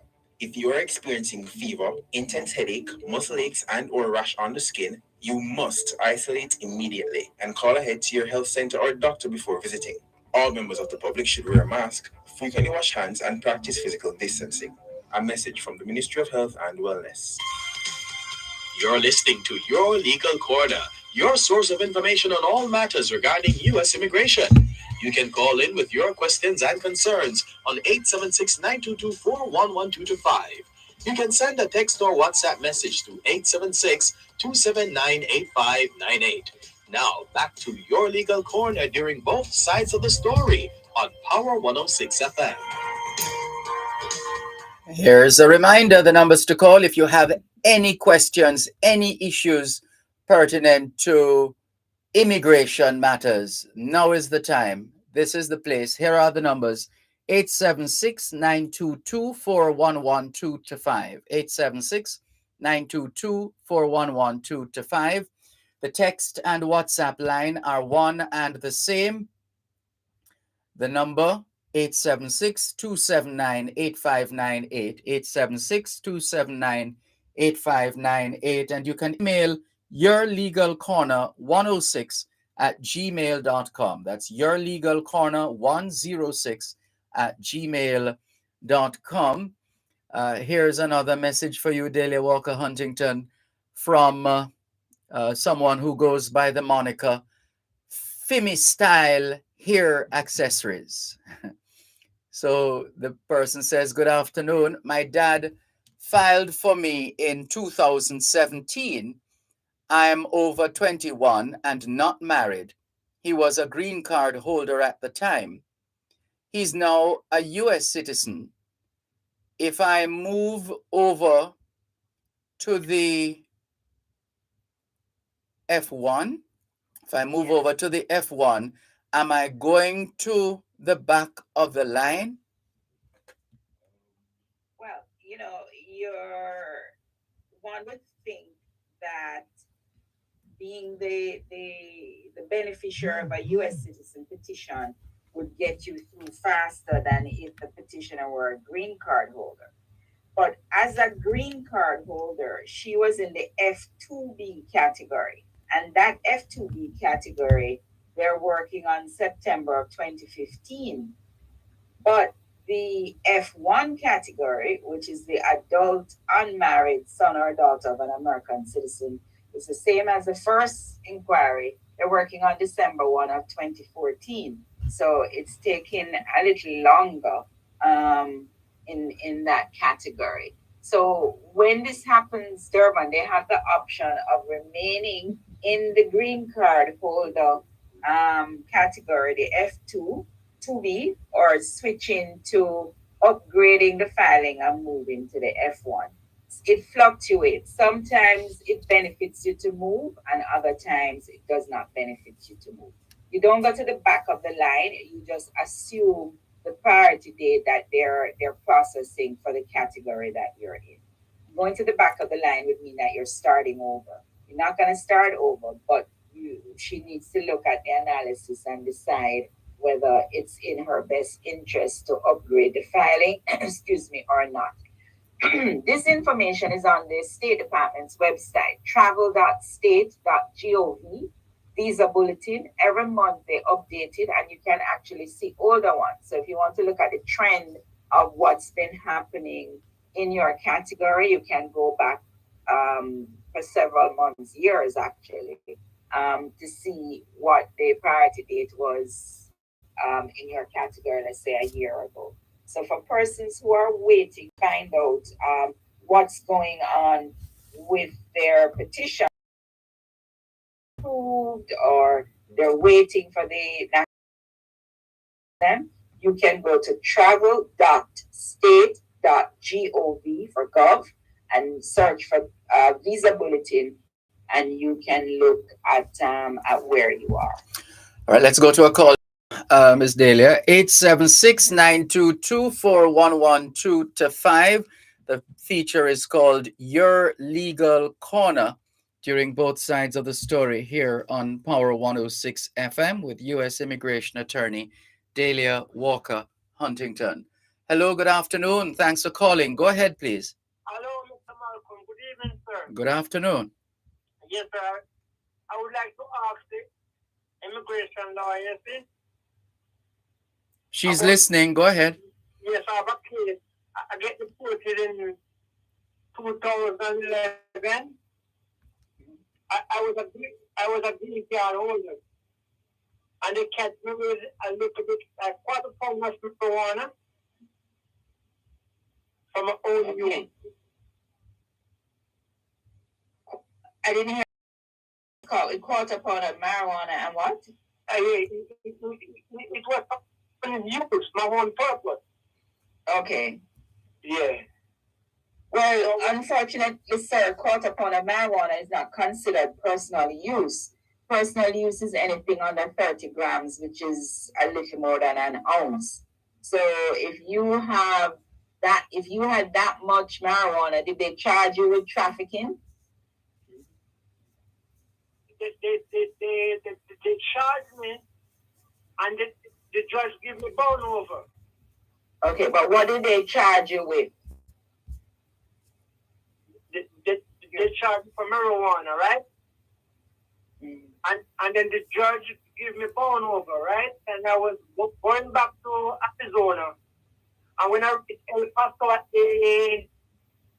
when I reached New Mexico at the checkpoint, the immigration looked at my case and my case file where I was coming from court, and it take me to Big Yard deportation center in El Paso. Right. So you were dealing with two different courts. So if the case for the ganja is either a state or federal case where you were charged with possession with intent to distribute or trafficking, but quarter pound is not considered personal use. That didn't to the authorities in America that says that you're a drug trafficker or a drug dealer. So you would have been charged as such. If the judge gave you bond and you then wound up in immigration court, your criminal case would have to have been completed, and then immigration would step in, hold you for deportation, and order you, put you before a judge, and where you'd be ordered deported because of the quantity of the ganja that you had back then. Right? The quantity is the killer. If you had spliff under an ounce, that's personal use. And even if you got deported or you were placed in deportation, if you had under 30 grams of ganja and you had a qualifying relative, then you could have gotten a waiver. But when you have a quarter pound, there is no waiver for that kind of possession, that amount. Okay? So I heard about I heard about the new law that Mr. Biden kicked in the other day that cannot tell me neither go back. I don't think so, because I haven't looked at what Mr. Biden did, because I think it happened last week. But from what I understand, that was for personal use. Again, it's decriminalizing personal use of marijuana at the federal level, pretty much as like what happened in Jamaica. So in Jamaica now, if they catch you with a spliff, you don't get arrested for it. If they catch you a second time, you have more than that, you have quarter pound, that is, that's a significant amount of marijuana. Well, all right. Sir. Thank you, Ms. Wam. Yes, all right. Yes, and thank you, Mr. Malcolm. It's the first I call in your program. I like this program. Thank you very much. All the best. Thank you. Good. Take care. Here's another message for you, Ms. Dahlia. Good afternoon to you both. Great program. How long does it take to get family best interview? And is husband to wife F2? Okay. And also family interview. Also, NVC have the case from April this year. Okay. All right. So F2A is the F2 category is broken into two, 2A and 2B. F2 is the spouse of a green card holder or the under 21-year-old child of a green card holder. If your green card holder husband filed for you, in that category, the F2A, it's considered current, meaning as quickly as they can process the paperwork and get you an appointment, you're not in a waiting period. You're not waiting for a visa to become available. They're saying that they've made the visa available for you. It's the same as if it were an American citizen husband filing for you. The visa is available as quickly as they can get the paperwork processed and get you in.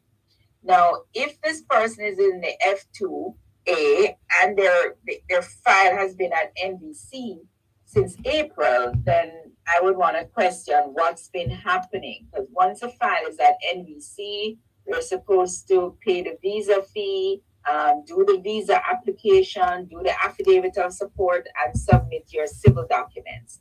So that person, if the file is at NVC and you're in the F2A, meaning a visa is available for you, that should be happening.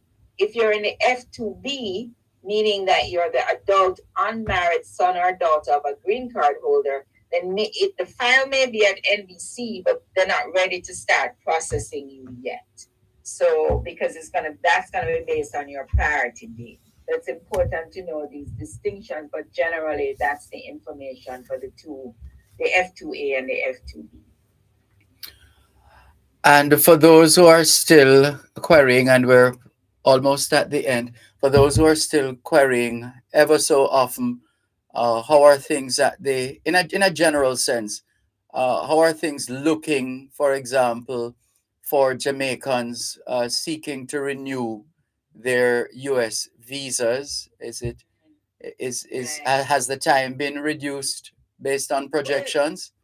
The renewal if you're not required to have an appointment, that can be done probably in a couple of months or a few weeks. But if you're a new applicant, or your visa has been canceled or something happened and you have to actually go in for an interview, they were still at 2024 the last time I checked. I'll make sure I check before the next program so I can give you an update as to where they are in terms of doing visa appointments for new visa applicants. Yeah, but if you're a renewal, then it takes a matter of weeks.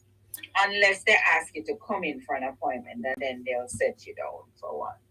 Well, we want to thank you, as usual, Delia Walker Huntington, for your work in this field of immigration. And no doubt you've helped to enlighten not just those who have called and messaged us, but all those listening across the globe. Thank you so much. All right, my pleasure. Thank you. And for those who would like to get in touch with your offices. Sure, you can reach me in the US at 954-963-8555. 954-963-8555, and we do practice immigration law all across the United States. In Jamaica, you can call 876-969-9666, 876-969-9666. Till next week, Dervan, take care. And You too. It's been a pleasure, as usual. Yes, and thanks to Mr. Golden and Mr. Langstad for sitting in for me the last 2 weeks. Indeed. Thank you. Yes. Take care. You've just listened to Your Legal Corner, your source of information for all matters regarding U.S. immigration. Join us next Thursday at 3:30 p.m. for Your Legal Corner during both sides of the story, right here on Power 106 FM. At Wellington Dental, they offer cleaning, filling, whitening, and other services for the entire family. The time by Wellington Dental is 4:01 on Power 106.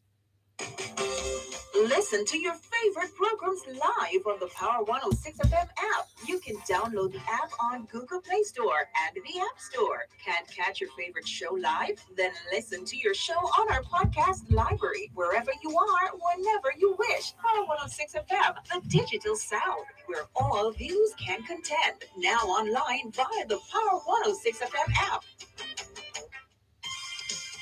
Tune in every Thursday at 3:30 p.m. for Your Legal Corner with Dana Walker Huntington during both sides of the story with Dervan Malcolm on Power 106 FM. It's your source of information regarding U.S. immigration matters, combined with Power 106 FM's pioneer of diaspora broadcasting. Call in with your U.S. immigration queries and concerns on 876-9224-11225 or send a text or WhatsApp message to 876-279-8598 and get the answers you need for your U.S. immigration questions. That's Your Legal Corner with Dana Walker Huntington, Thursdays at 3:30 p.m. during both sides of the story with Dervan Malcolm, only on Power 106 FM.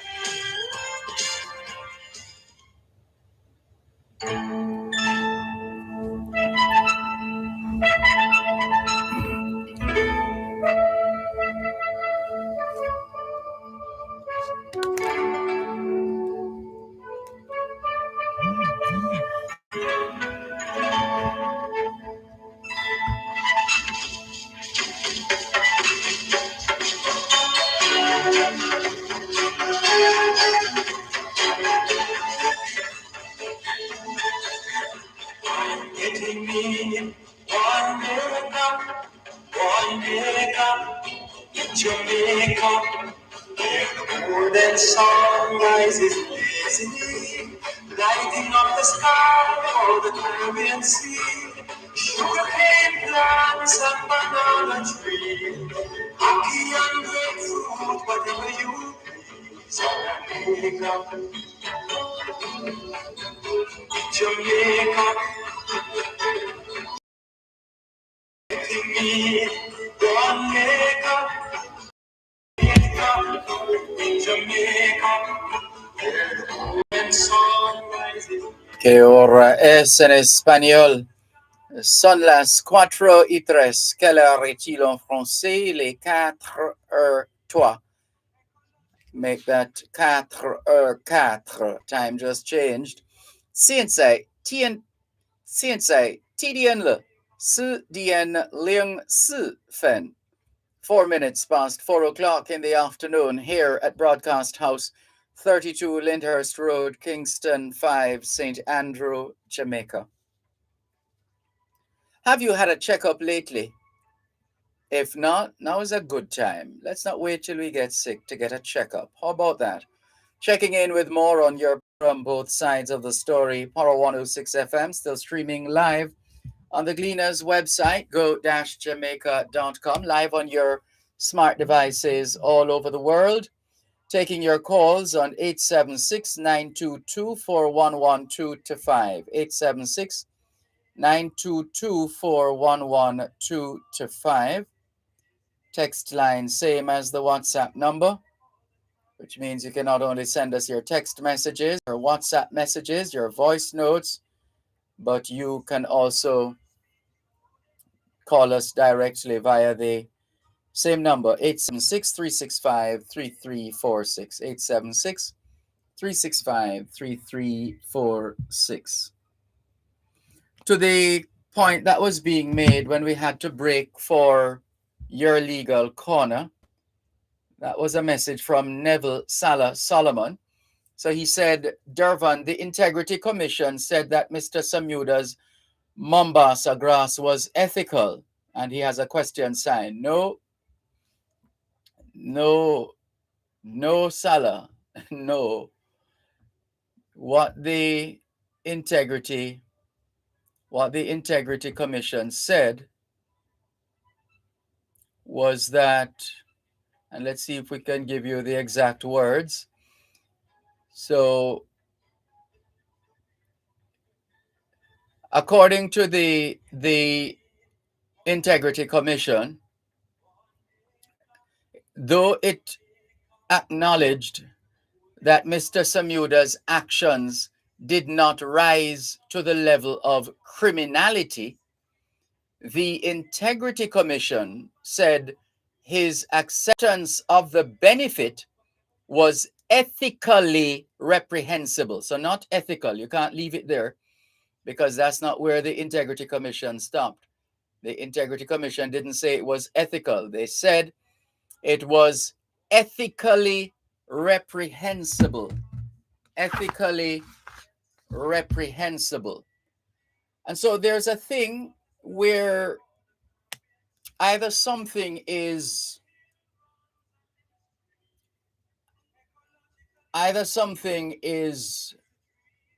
legally wrong,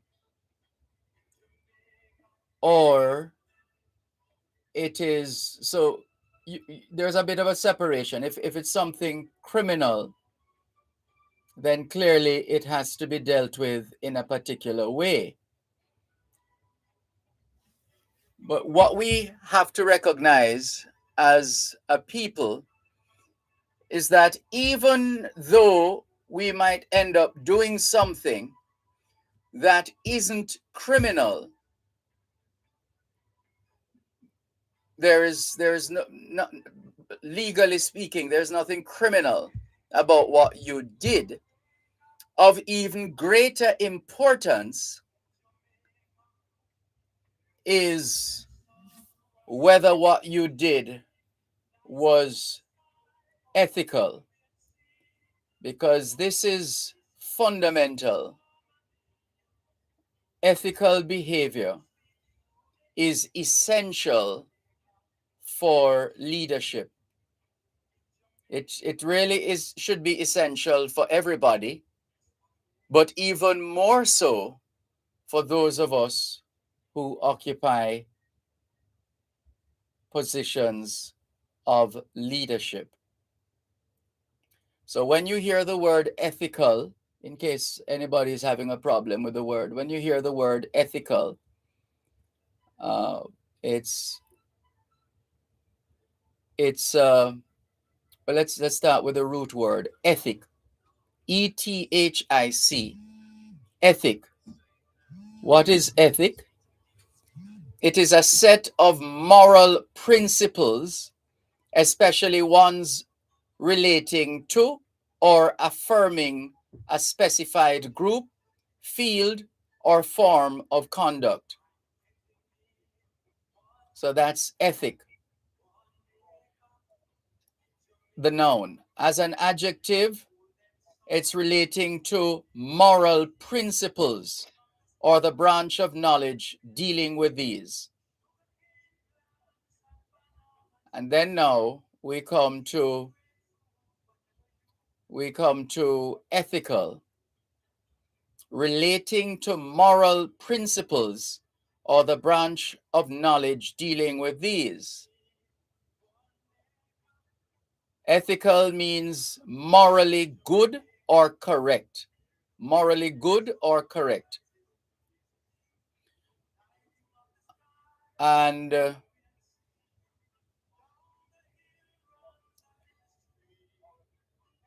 all right, so we'll leave it there. We'll leave it there for now. And so it's we should never ever discount the value of being ethical in our dealings on a daily basis. Critical, critical, critical. And it should be, as we said, critical for all of us, but even more so when we occupy certain positions. And so to go back to the message from Neville Salah Solomon, in case you had a problem in terms of the application of the word ethical, what the Integrity Commission said was that Mr. Samuda accepting the benefit of the Jamaica Dairy Development Board cultivating Mombasa grass on his property in April 2017. That, the Integrity Commission said, was ethically responsible. Remember, when we occupy certain positions, held at a higher standard than everybody else. It's just a fact of life. Ideally, all of us should be held to these standards. But especially when you are at that level, you have to, we should be able to turn a searchlight on you and your behavior and your performance and your attitude and everything and see a clean picture. Nobody is perfect, but when you occupy certain positions, you have to make sure you are, so far as is possible, you are above scrutiny. Here is, so the rest of the message, how is this ethical, right? So this is why I shared the definitions, Salah, because I suspected you were hung upon the word ethical as opposed to the term ethically reprehensible. And well, we shouldn't take it for granted that the word reprehensible is fully understood here as well, lest somebody thinks it's a good thing. When something is reprehensible, it means it deserves some kind of censure. It deserves censure or condemnation. Censure or condemnation. Right? Something that is to be rebuked. It might not be criminal, but it's ethically reprehensible. Hope you understand it a little better now, Neville Salah Solomon. So he goes on. Right. So he clearly the misunderstanding continues in the rest of the message, but we hope you get it now, Salah. So we hope you get it. Right. Let's go to this call coming through on the text line, same as the WhatsApp number, 876-365-3346. Hello, good afternoon. Thanks for calling. Carlton. Carlton is being distracted by the radio in the background. Yes, Carlton. Hello? Good afternoon. Yeah, good afternoon, Mr. Malcolm. Good afternoon. Yeah. You know, I noticed a lot of these people, just a few of them. All right, hold on. Don't move. Don't move. One moment, please. We need to take a break. One moment, please.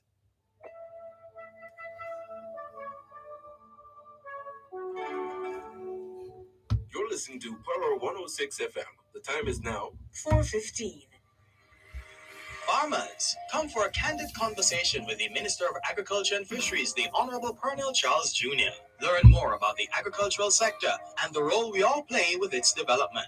That's a morning with the Minister, every second and fourth Friday of every month during Farm Talk with Alfie McKenzie, right here on Power 106 FM.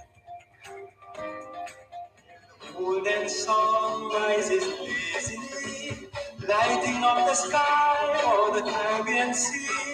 Sugarcane plants and banana tree, ackee and grapefruit, whatever you please. On Jamaica, Jamaica, I'm waiting me one day. ¿Qué hora es en español? Son las 4:16. Quelle heure est-il en français?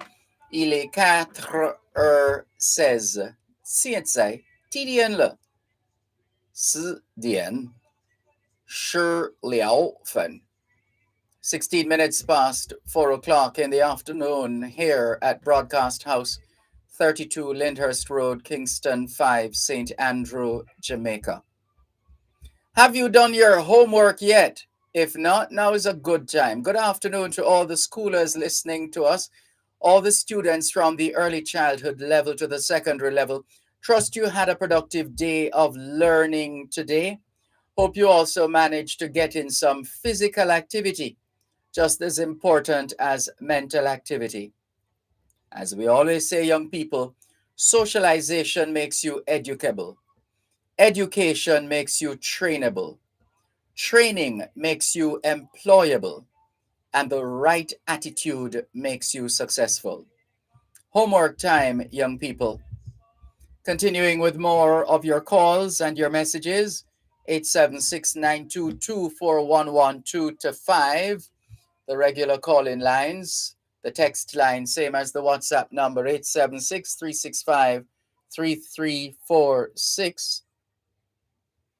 And let's go back to Carlton, who has called us on our text line, same as the WhatsApp number. Yes, Carlton, you were saying something about these people or those people? Yeah. Those people, this is a few of them. I wonder if these people realize or understand that Mr. Holness, our Prime Minister, is way up the ladder. The best Prime Minister Jamaica ever seen. By whose standard? Who has come to that conclusion? On what basis? Almost, we are about 3 million people in Jamaica. Say about 2.5 million people have it as Mr. Holness. So you have done that study? Yes, my ears is on the ground. I always listen to people on the ground. Okay. I always listen to all talk show. And I hear just a few people. I mean, I won't call a name. But me hear some people say, when the PNP come back in government, I want to know that I win, because every time they say the next PNP government, always the last one is what? 49, 48, 49, 13, 14. So I wonder what these people thinking. They don't realize. But what do you mean? You expect the opposition People's National Party to just drop anchor and say, well, the JLP running the country, so, and it obviously is the JLP the people them want, so let them run the country and just lock up shop. Is that what you expect the People's National Party to do? No, I understand and I know that they're going to say things and they want to come back in government. Not just to say things, they're supposed to be the government in waiting. And yes, they are in the government in waiting. Yes. They are waiting for a very long time. Very, very long time. There is no way right now when we see the PNP come back as government. And, I don't see. And what yes. What is it that has taken you to that conclusion? How did you get there? On what basis have you come to that conclusion? That's what I'm telling them. My ears is on the ground. I listen to the people and what they are saying. So me know that is not anytime soon. Well, we'll see. Not anytime soon. They won't come back to government no time soon. I'm not seeing it. And a lot of things I'm hearing here. This government is one of the best government ever run this country. And I'm still asking, what is the measuring stick though? What's the measuring stick? How do you come to this conclusion? Is it just a feeling that you have, or just your own hope? Hello? Hello? It's a WhatsApp call, and so it's reconnecting. Carlton must be having connection issues. He's very confident based on what he has said so far. But those of us who have been around for a little while, we know how to respond to these assertions, because it's all well and good. I mean, what they say, a day in politics is a long time, and so on and so forth. And we have lived to see and hear politicians and their supporters having to walk back certain positions. So be careful that that doesn't happen to you. It's just one of those realities of life. You don't want to be walking around and beating that chest of yours, and then something dramatic happens and you are left spellbound and wondering what really happened. But you are free to express your like or dislike for any political party that you so choose. So it is. Thank you for the call, Carlton. Looks like that's it for you today, because the call has dropped. We see one of our regular listeners in Florida was trying to call through. That call didn't go through, and also tried calling, and that call dropped as well. So feel free. The lines are open. 876-922-4112-5. 876-922-4112-5. The text line, same as the WhatsApp number, which means you can not only send us your text messages, your WhatsApp messages, your voice notes, but you can call us on WhatsApp as well. Here's Ras Asta Black, who I'm sure has the record for running in the most elections in Jamaica. Good afternoon, Ras Asta Black.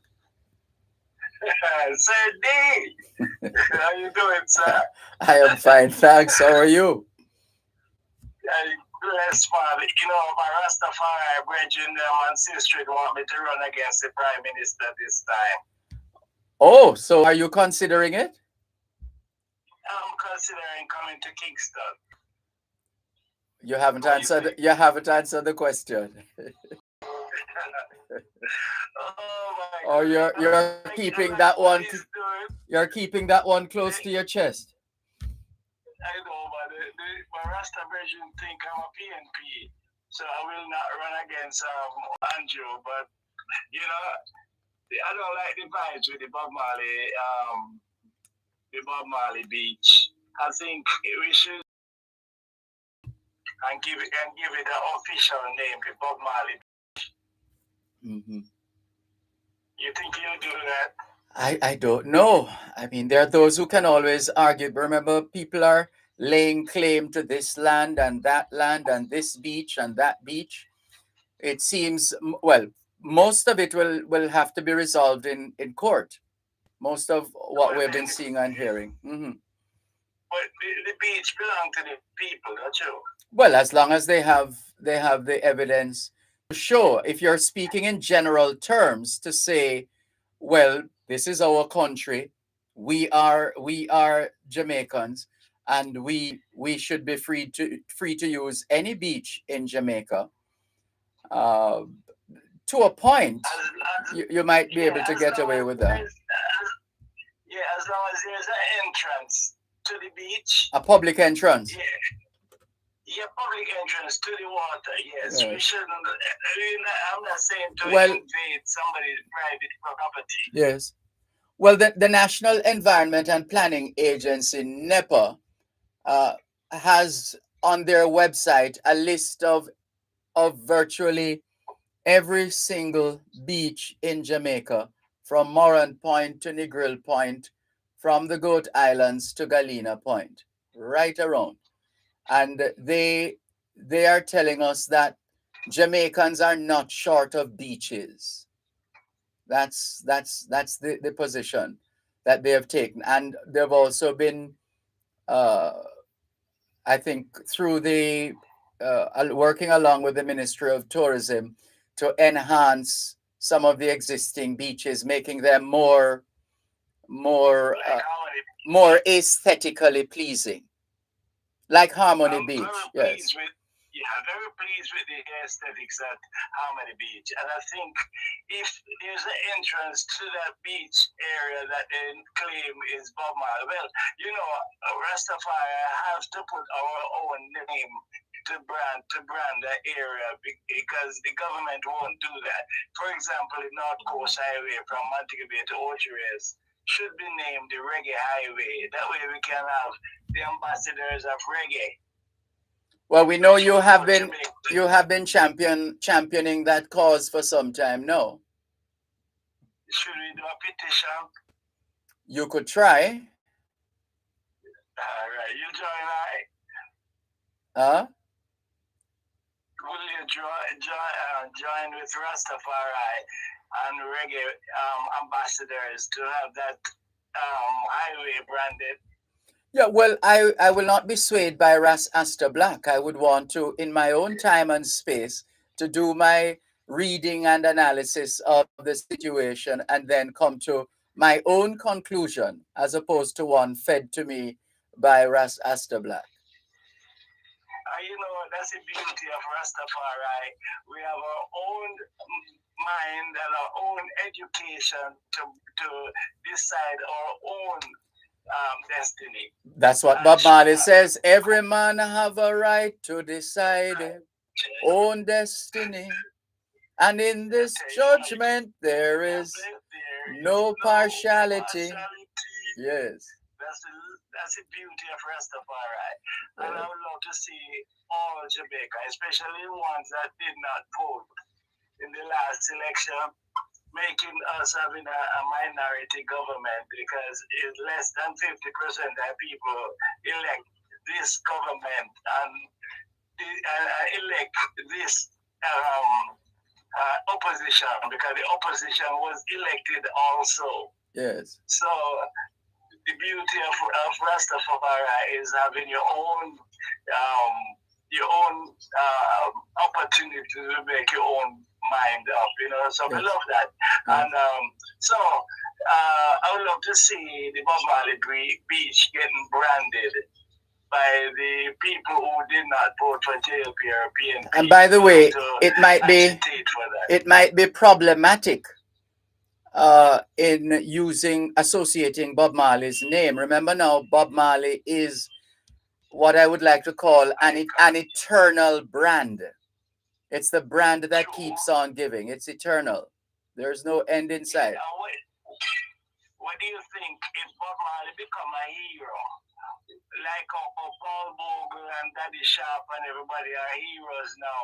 Are they branded or will they be eligible to use Bob Marley name because he's our national hero? Well, whenever that question comes up, my position has always been and will continue to be, what are the criteria for national hero? Question number one. Number two, does this individual meet the criteria? Let's leave it there for now. We have to go to the break. One perfect love. Thank you for calling Rasasta Black. All the best. Take care. You're listening to Power 106 FM. The time is now 4:30. Luxury beaches. Countless grains of pure white sand, tranquil breeze and palm trees, our beautiful island Jamaica. Oh, Jamaica. We miss the vibrancy of our tourism product, but hope is on the horizon. At Exim Bank, we know that SMEs in the tourism industry need support to keep this vision alive, to strengthen one of our country's strongest assets. Let us help you to build a better future for your business. Ask about our small and medium-sized tourism enterprise loan today. Borrow up to $25 million with interest rates as low as 4.5% and up to 7 years to repay. You can breathe easy. Enjoy your progress and continue contributing to Brand Jamaica. Exim Bank. By helping businesses, we save lives and livelihood. Tune in to Farm Talk every second and third Tuesday of each month at 6:18 a.m. for the feature High Pro Food Independence. High Pro Food Independence will focus on solutions for farmers, such as land, animal husbandry, agronomy, and more. That's High Pro Food Independence every second and third Tuesday from 6:18 to 6:30 a.m. during Farm Talk, only on Power 106 FM. High Pro Food Independence.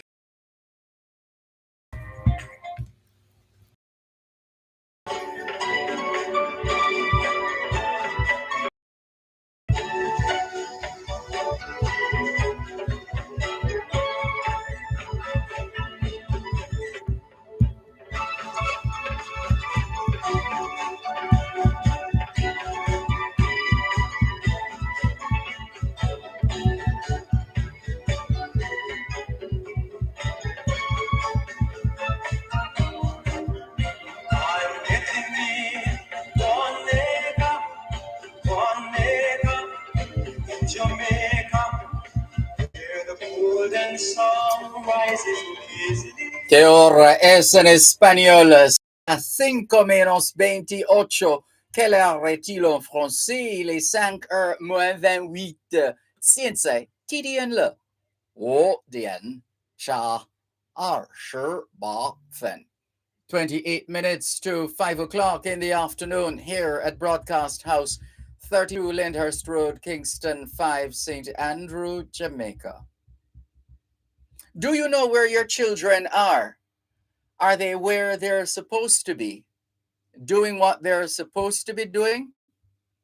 It's a good time to check up on the children. A good time for us to continue with more on your sides of the story. Power 106 FM, still streaming live on the Gleaners website, go-jamaica.com. Here's a follow-up message from Neville Solomon. He says, Dervan, Carlton needs to know that 1980 the JLP won 50 of the 60 seats in Parliament, and by 93 the PNP reversed everything by winning 52 to the JLP 8.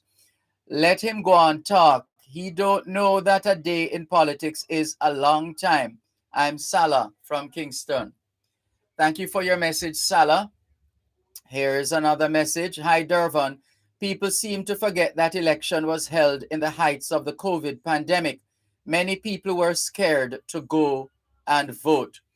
Well, we'll see what happens at the next election in terms of the numbers and whether that in and of itself will tell a story. Spider says, read the caller, not everything we can't explain, mankind can't explain, are myths.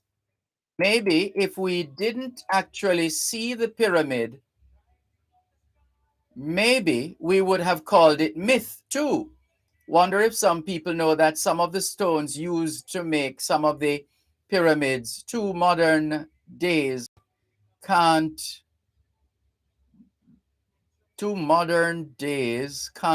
lift one base on how heavy some of the stones are. Thank you for your message, Spider, on our text line, same as the WhatsApp number, 876-365-3346. Hello to Nicola in central Jamaica. Good afternoon to you, and hello to the family. Good afternoon to Elieja. Good afternoon to Olivia. We trust all is well. And let's go across here to another message. This one from Casita Johnson. She says, good afternoon, Mr. Malcolm. Keep doing your good work. Your national award is next. Oh, really? Casita, please. Please. You're very kind.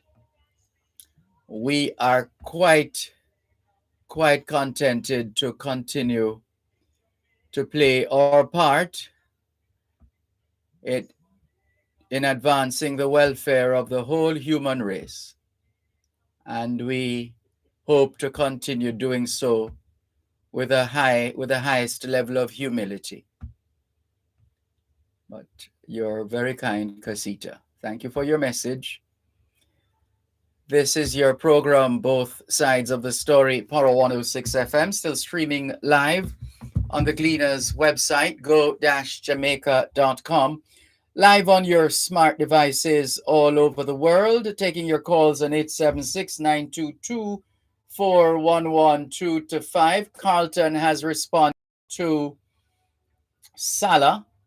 Carlton says it was the JLP and 8 for the PNP. Salah needs to go back on his history. I think he gave us information on a couple of elections, and one of them was 52-8. Carlton. Anyway, thank you for your message. Let's see if we can share with you some historical information. How about the year 1744? 1744. A hurricane and earthquake brought terrible destruction to Jamaica. On this day in 1744, Port Royal, Kingston, Old Harbor, and Savannah Lamar felt its fury. Some felt that the hurricane was even more terrible in many respects than the earthquake at Port Royal in 1692. Describing what took place in Savannah Lamar, the historian Brian Edwards wrote, "The sea, bursting its ancient limits, overwhelmed that unhappy town and swept it to instant destruction, leaving not a vestige of man, beast, or habitation behind. So sudden was the stroke. Savannah Lamar was destroyed, and Kingston and Port Royal were damaged. 8 men of war and 96 merchant vessels were stranded, wrecked, or foundered. The hurricane lasted for 24 hours. Also on this day in 1774, the First Continental Congress created the Continental Association, which called for a complete ban on all trade between America and Great Britain of all goods, wares, or merchandise. The creation of the association was in response to the coercive acts, or intolerable acts as they were known to the colonists, which were established by the British government to restore order in Massachusetts following the Boston Tea Party. Remember that? We learned that in school. On this day in 1786, a hurricane killed scores of people and destroyed crops, resulting in starvation being experienced by some 15,000 people. The damage done by this hurricane was aggravated by the effects from the United States War of Independence, which had cut off food supplies from the American colonies. To restore food production, the British government commissioned Captain Bligh to go to the South Seas to obtain new food crops such as the breadfruit.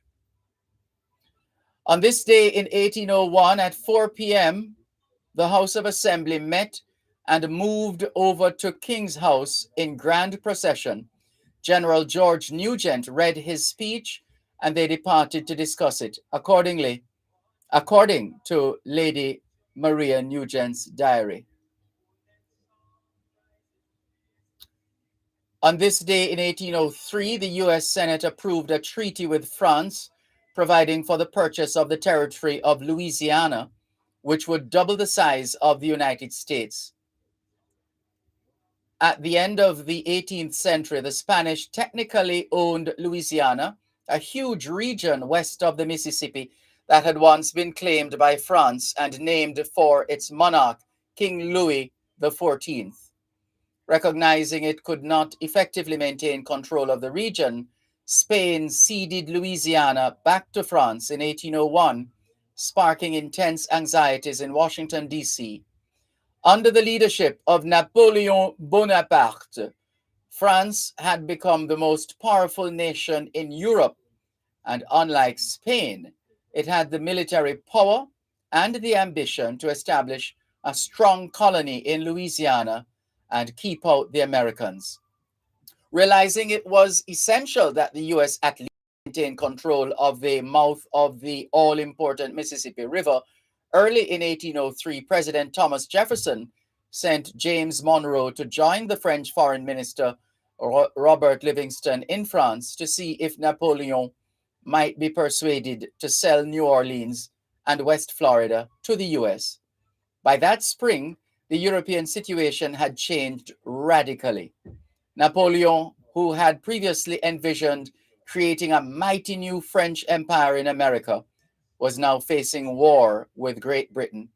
Rather than risk the strong possibility that Great Britain would quickly capture Louisiana and leave France with nothing, Napoleon decided to raise money for his war and simultaneously deny his enemy Plum territory by offering to sell the entire territory to the U.S. for a mere $15 million.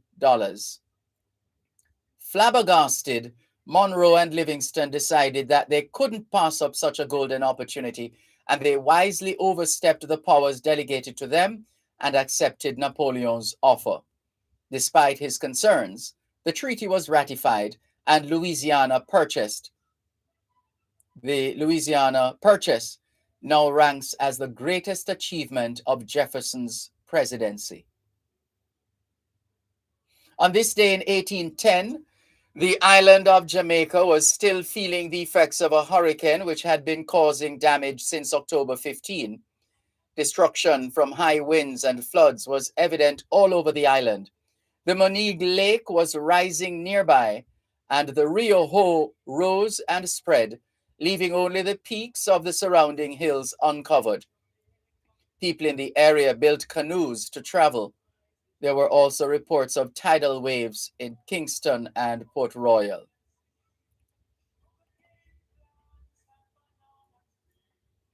The US and Great Britain established the boundary between the US and Canada to be the 49th parallel on this day in 1818.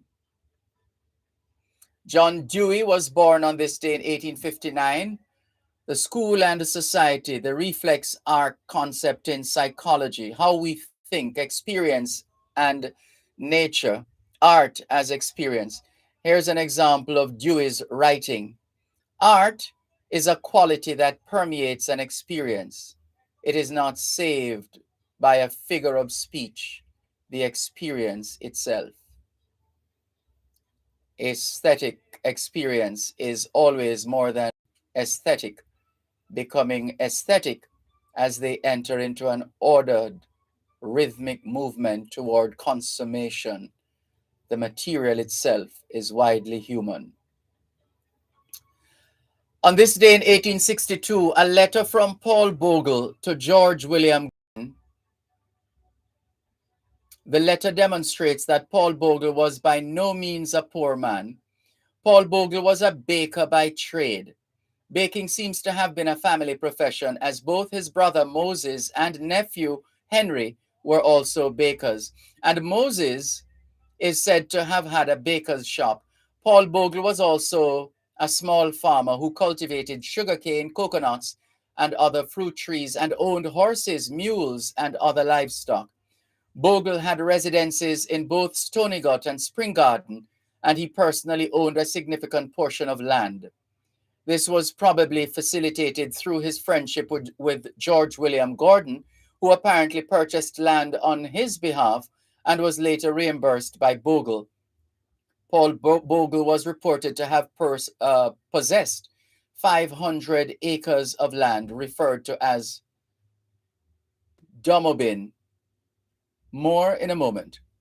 Knowledge is power.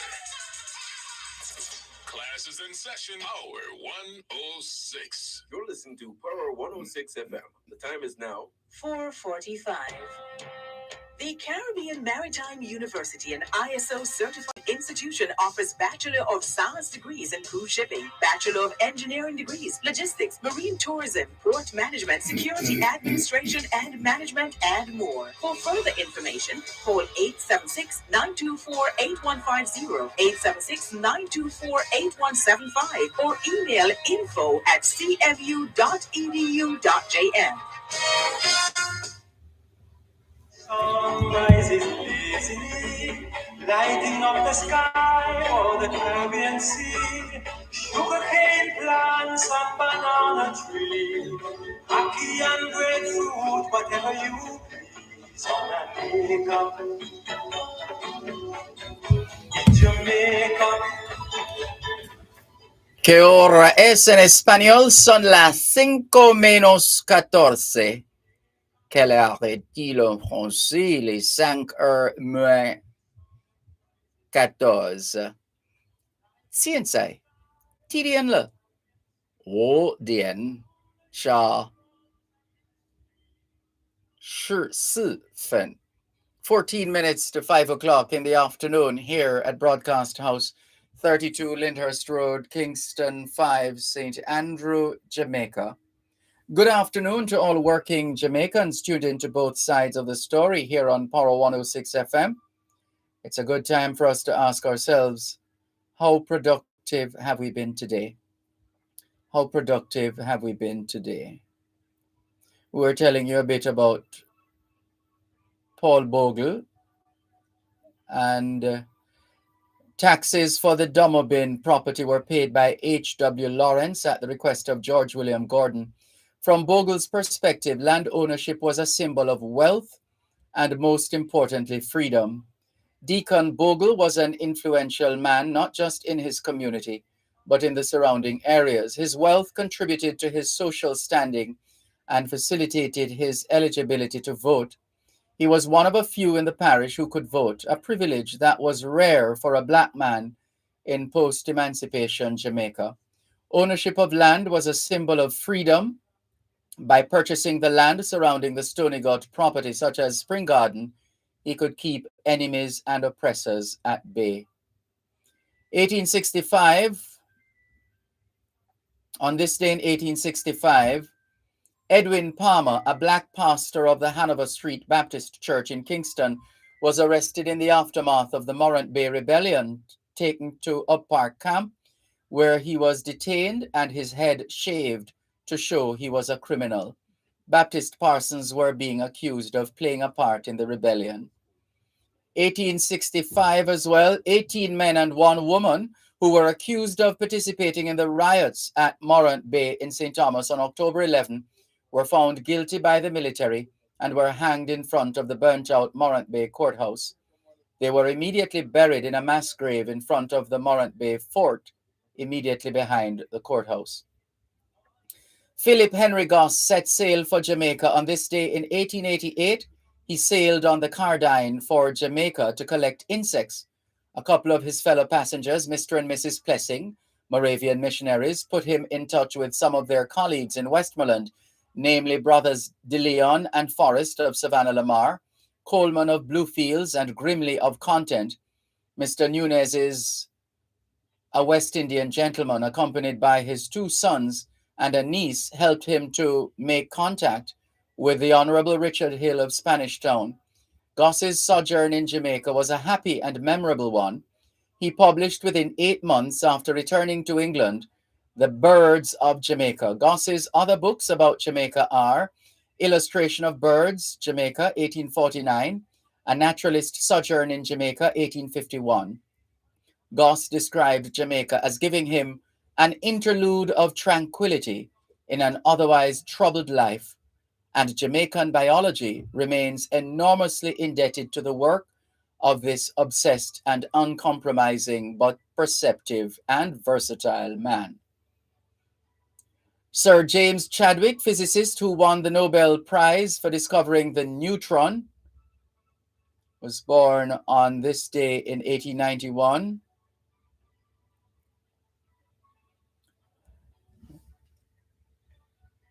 Born on this day in 1911,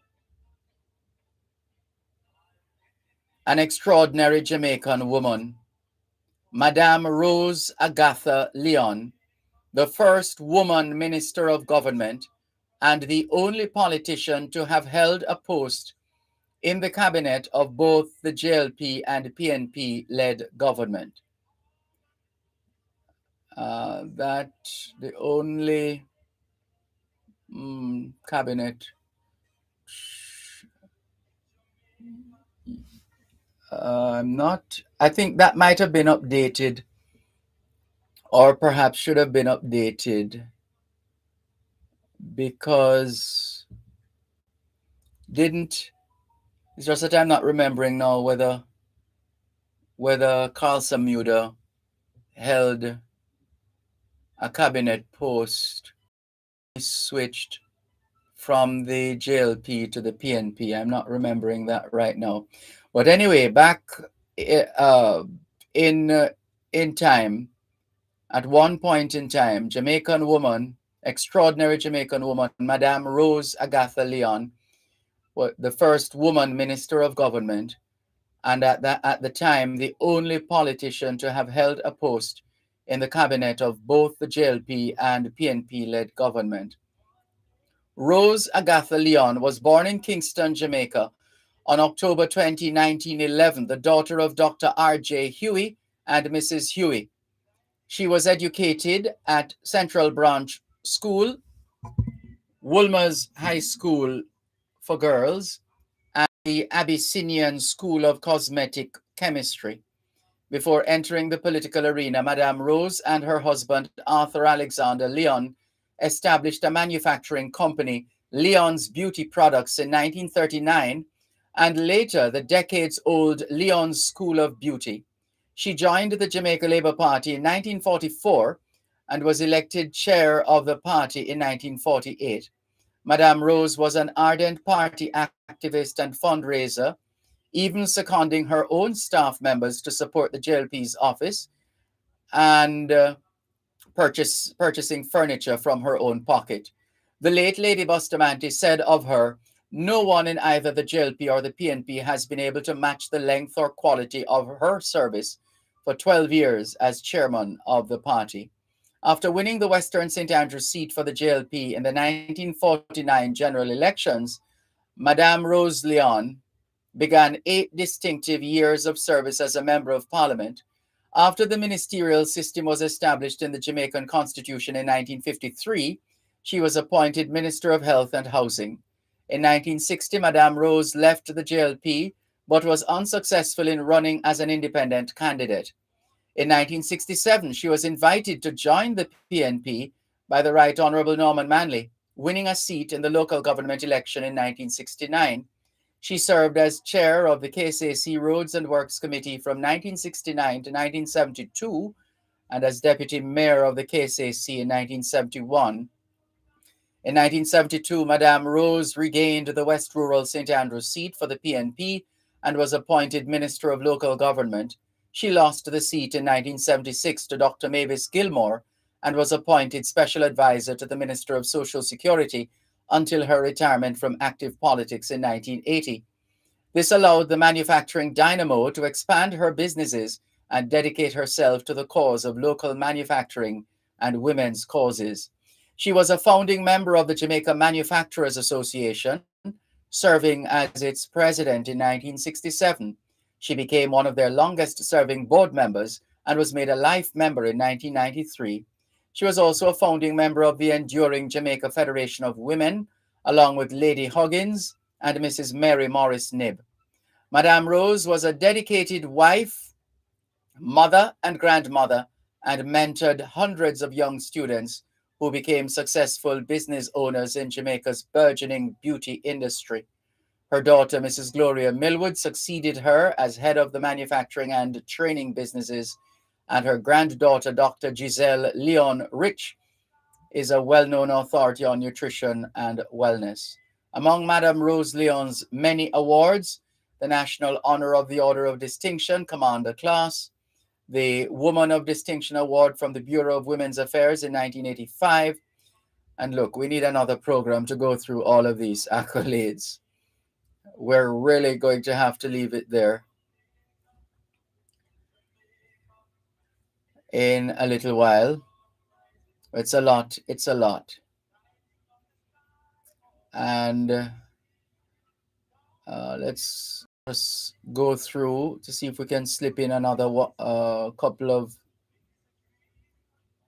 bits of information. On this day in 1944, a bill was drafted and was to be introduced and dealt with at the session of the Legislative Council to constitute a police federation through which sub-officers and men of the Jamaica Constabulary Force would be able to make representations to the proper authorities in matters affecting their interests. So this looks like the birth of the Police Federation, 1944. Let's see. Alfred Valentine, Jamaica and West Indies left-arm slow spinner and not regarded as a batsman, won the prize for the best batting average of his club, St. Catherine and Bernard Lodge, for the 1951 season. The Mau Mau uprising against white settlers began in Kenya on this day in 1952. 1954, highlight of a report by a subcommittee on the subject of corporal punishment in schools was that under no circumstances should a male headmaster flog a female student, and girls of over 12 years of age should not be flogged at all. Other recommendations included a child should never be flogged for the inability to grasp the lessons taught, or punishment should always be related to the seriousness of the offense and never to the degree of irritation or inconvenience caused to the teacher. Wherever possible, flogging should take place in a private room. No corporal punishment should be administered in infant schools or to pupils under 8 years of age. This was 1954 in Jamaica. What a thing.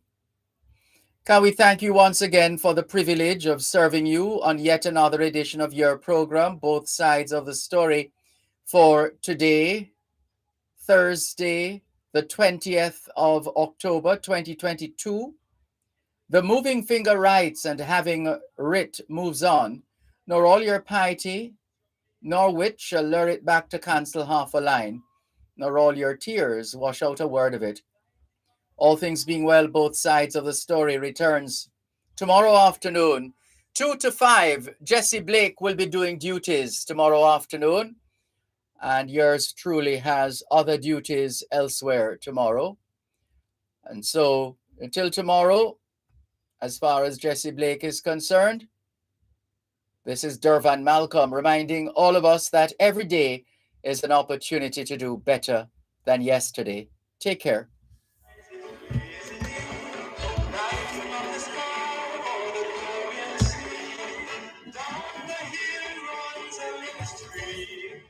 Ecologically speaking, it is a dream when I wake up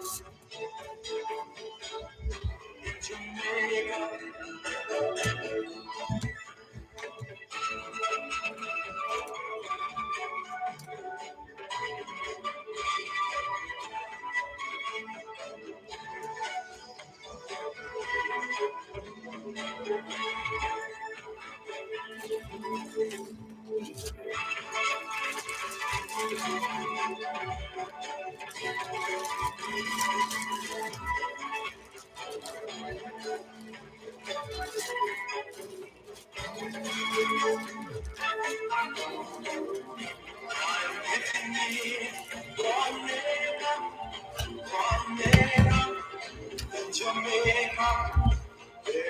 golden sun rises lazily, lighting up the sky for the Caribbean Sea.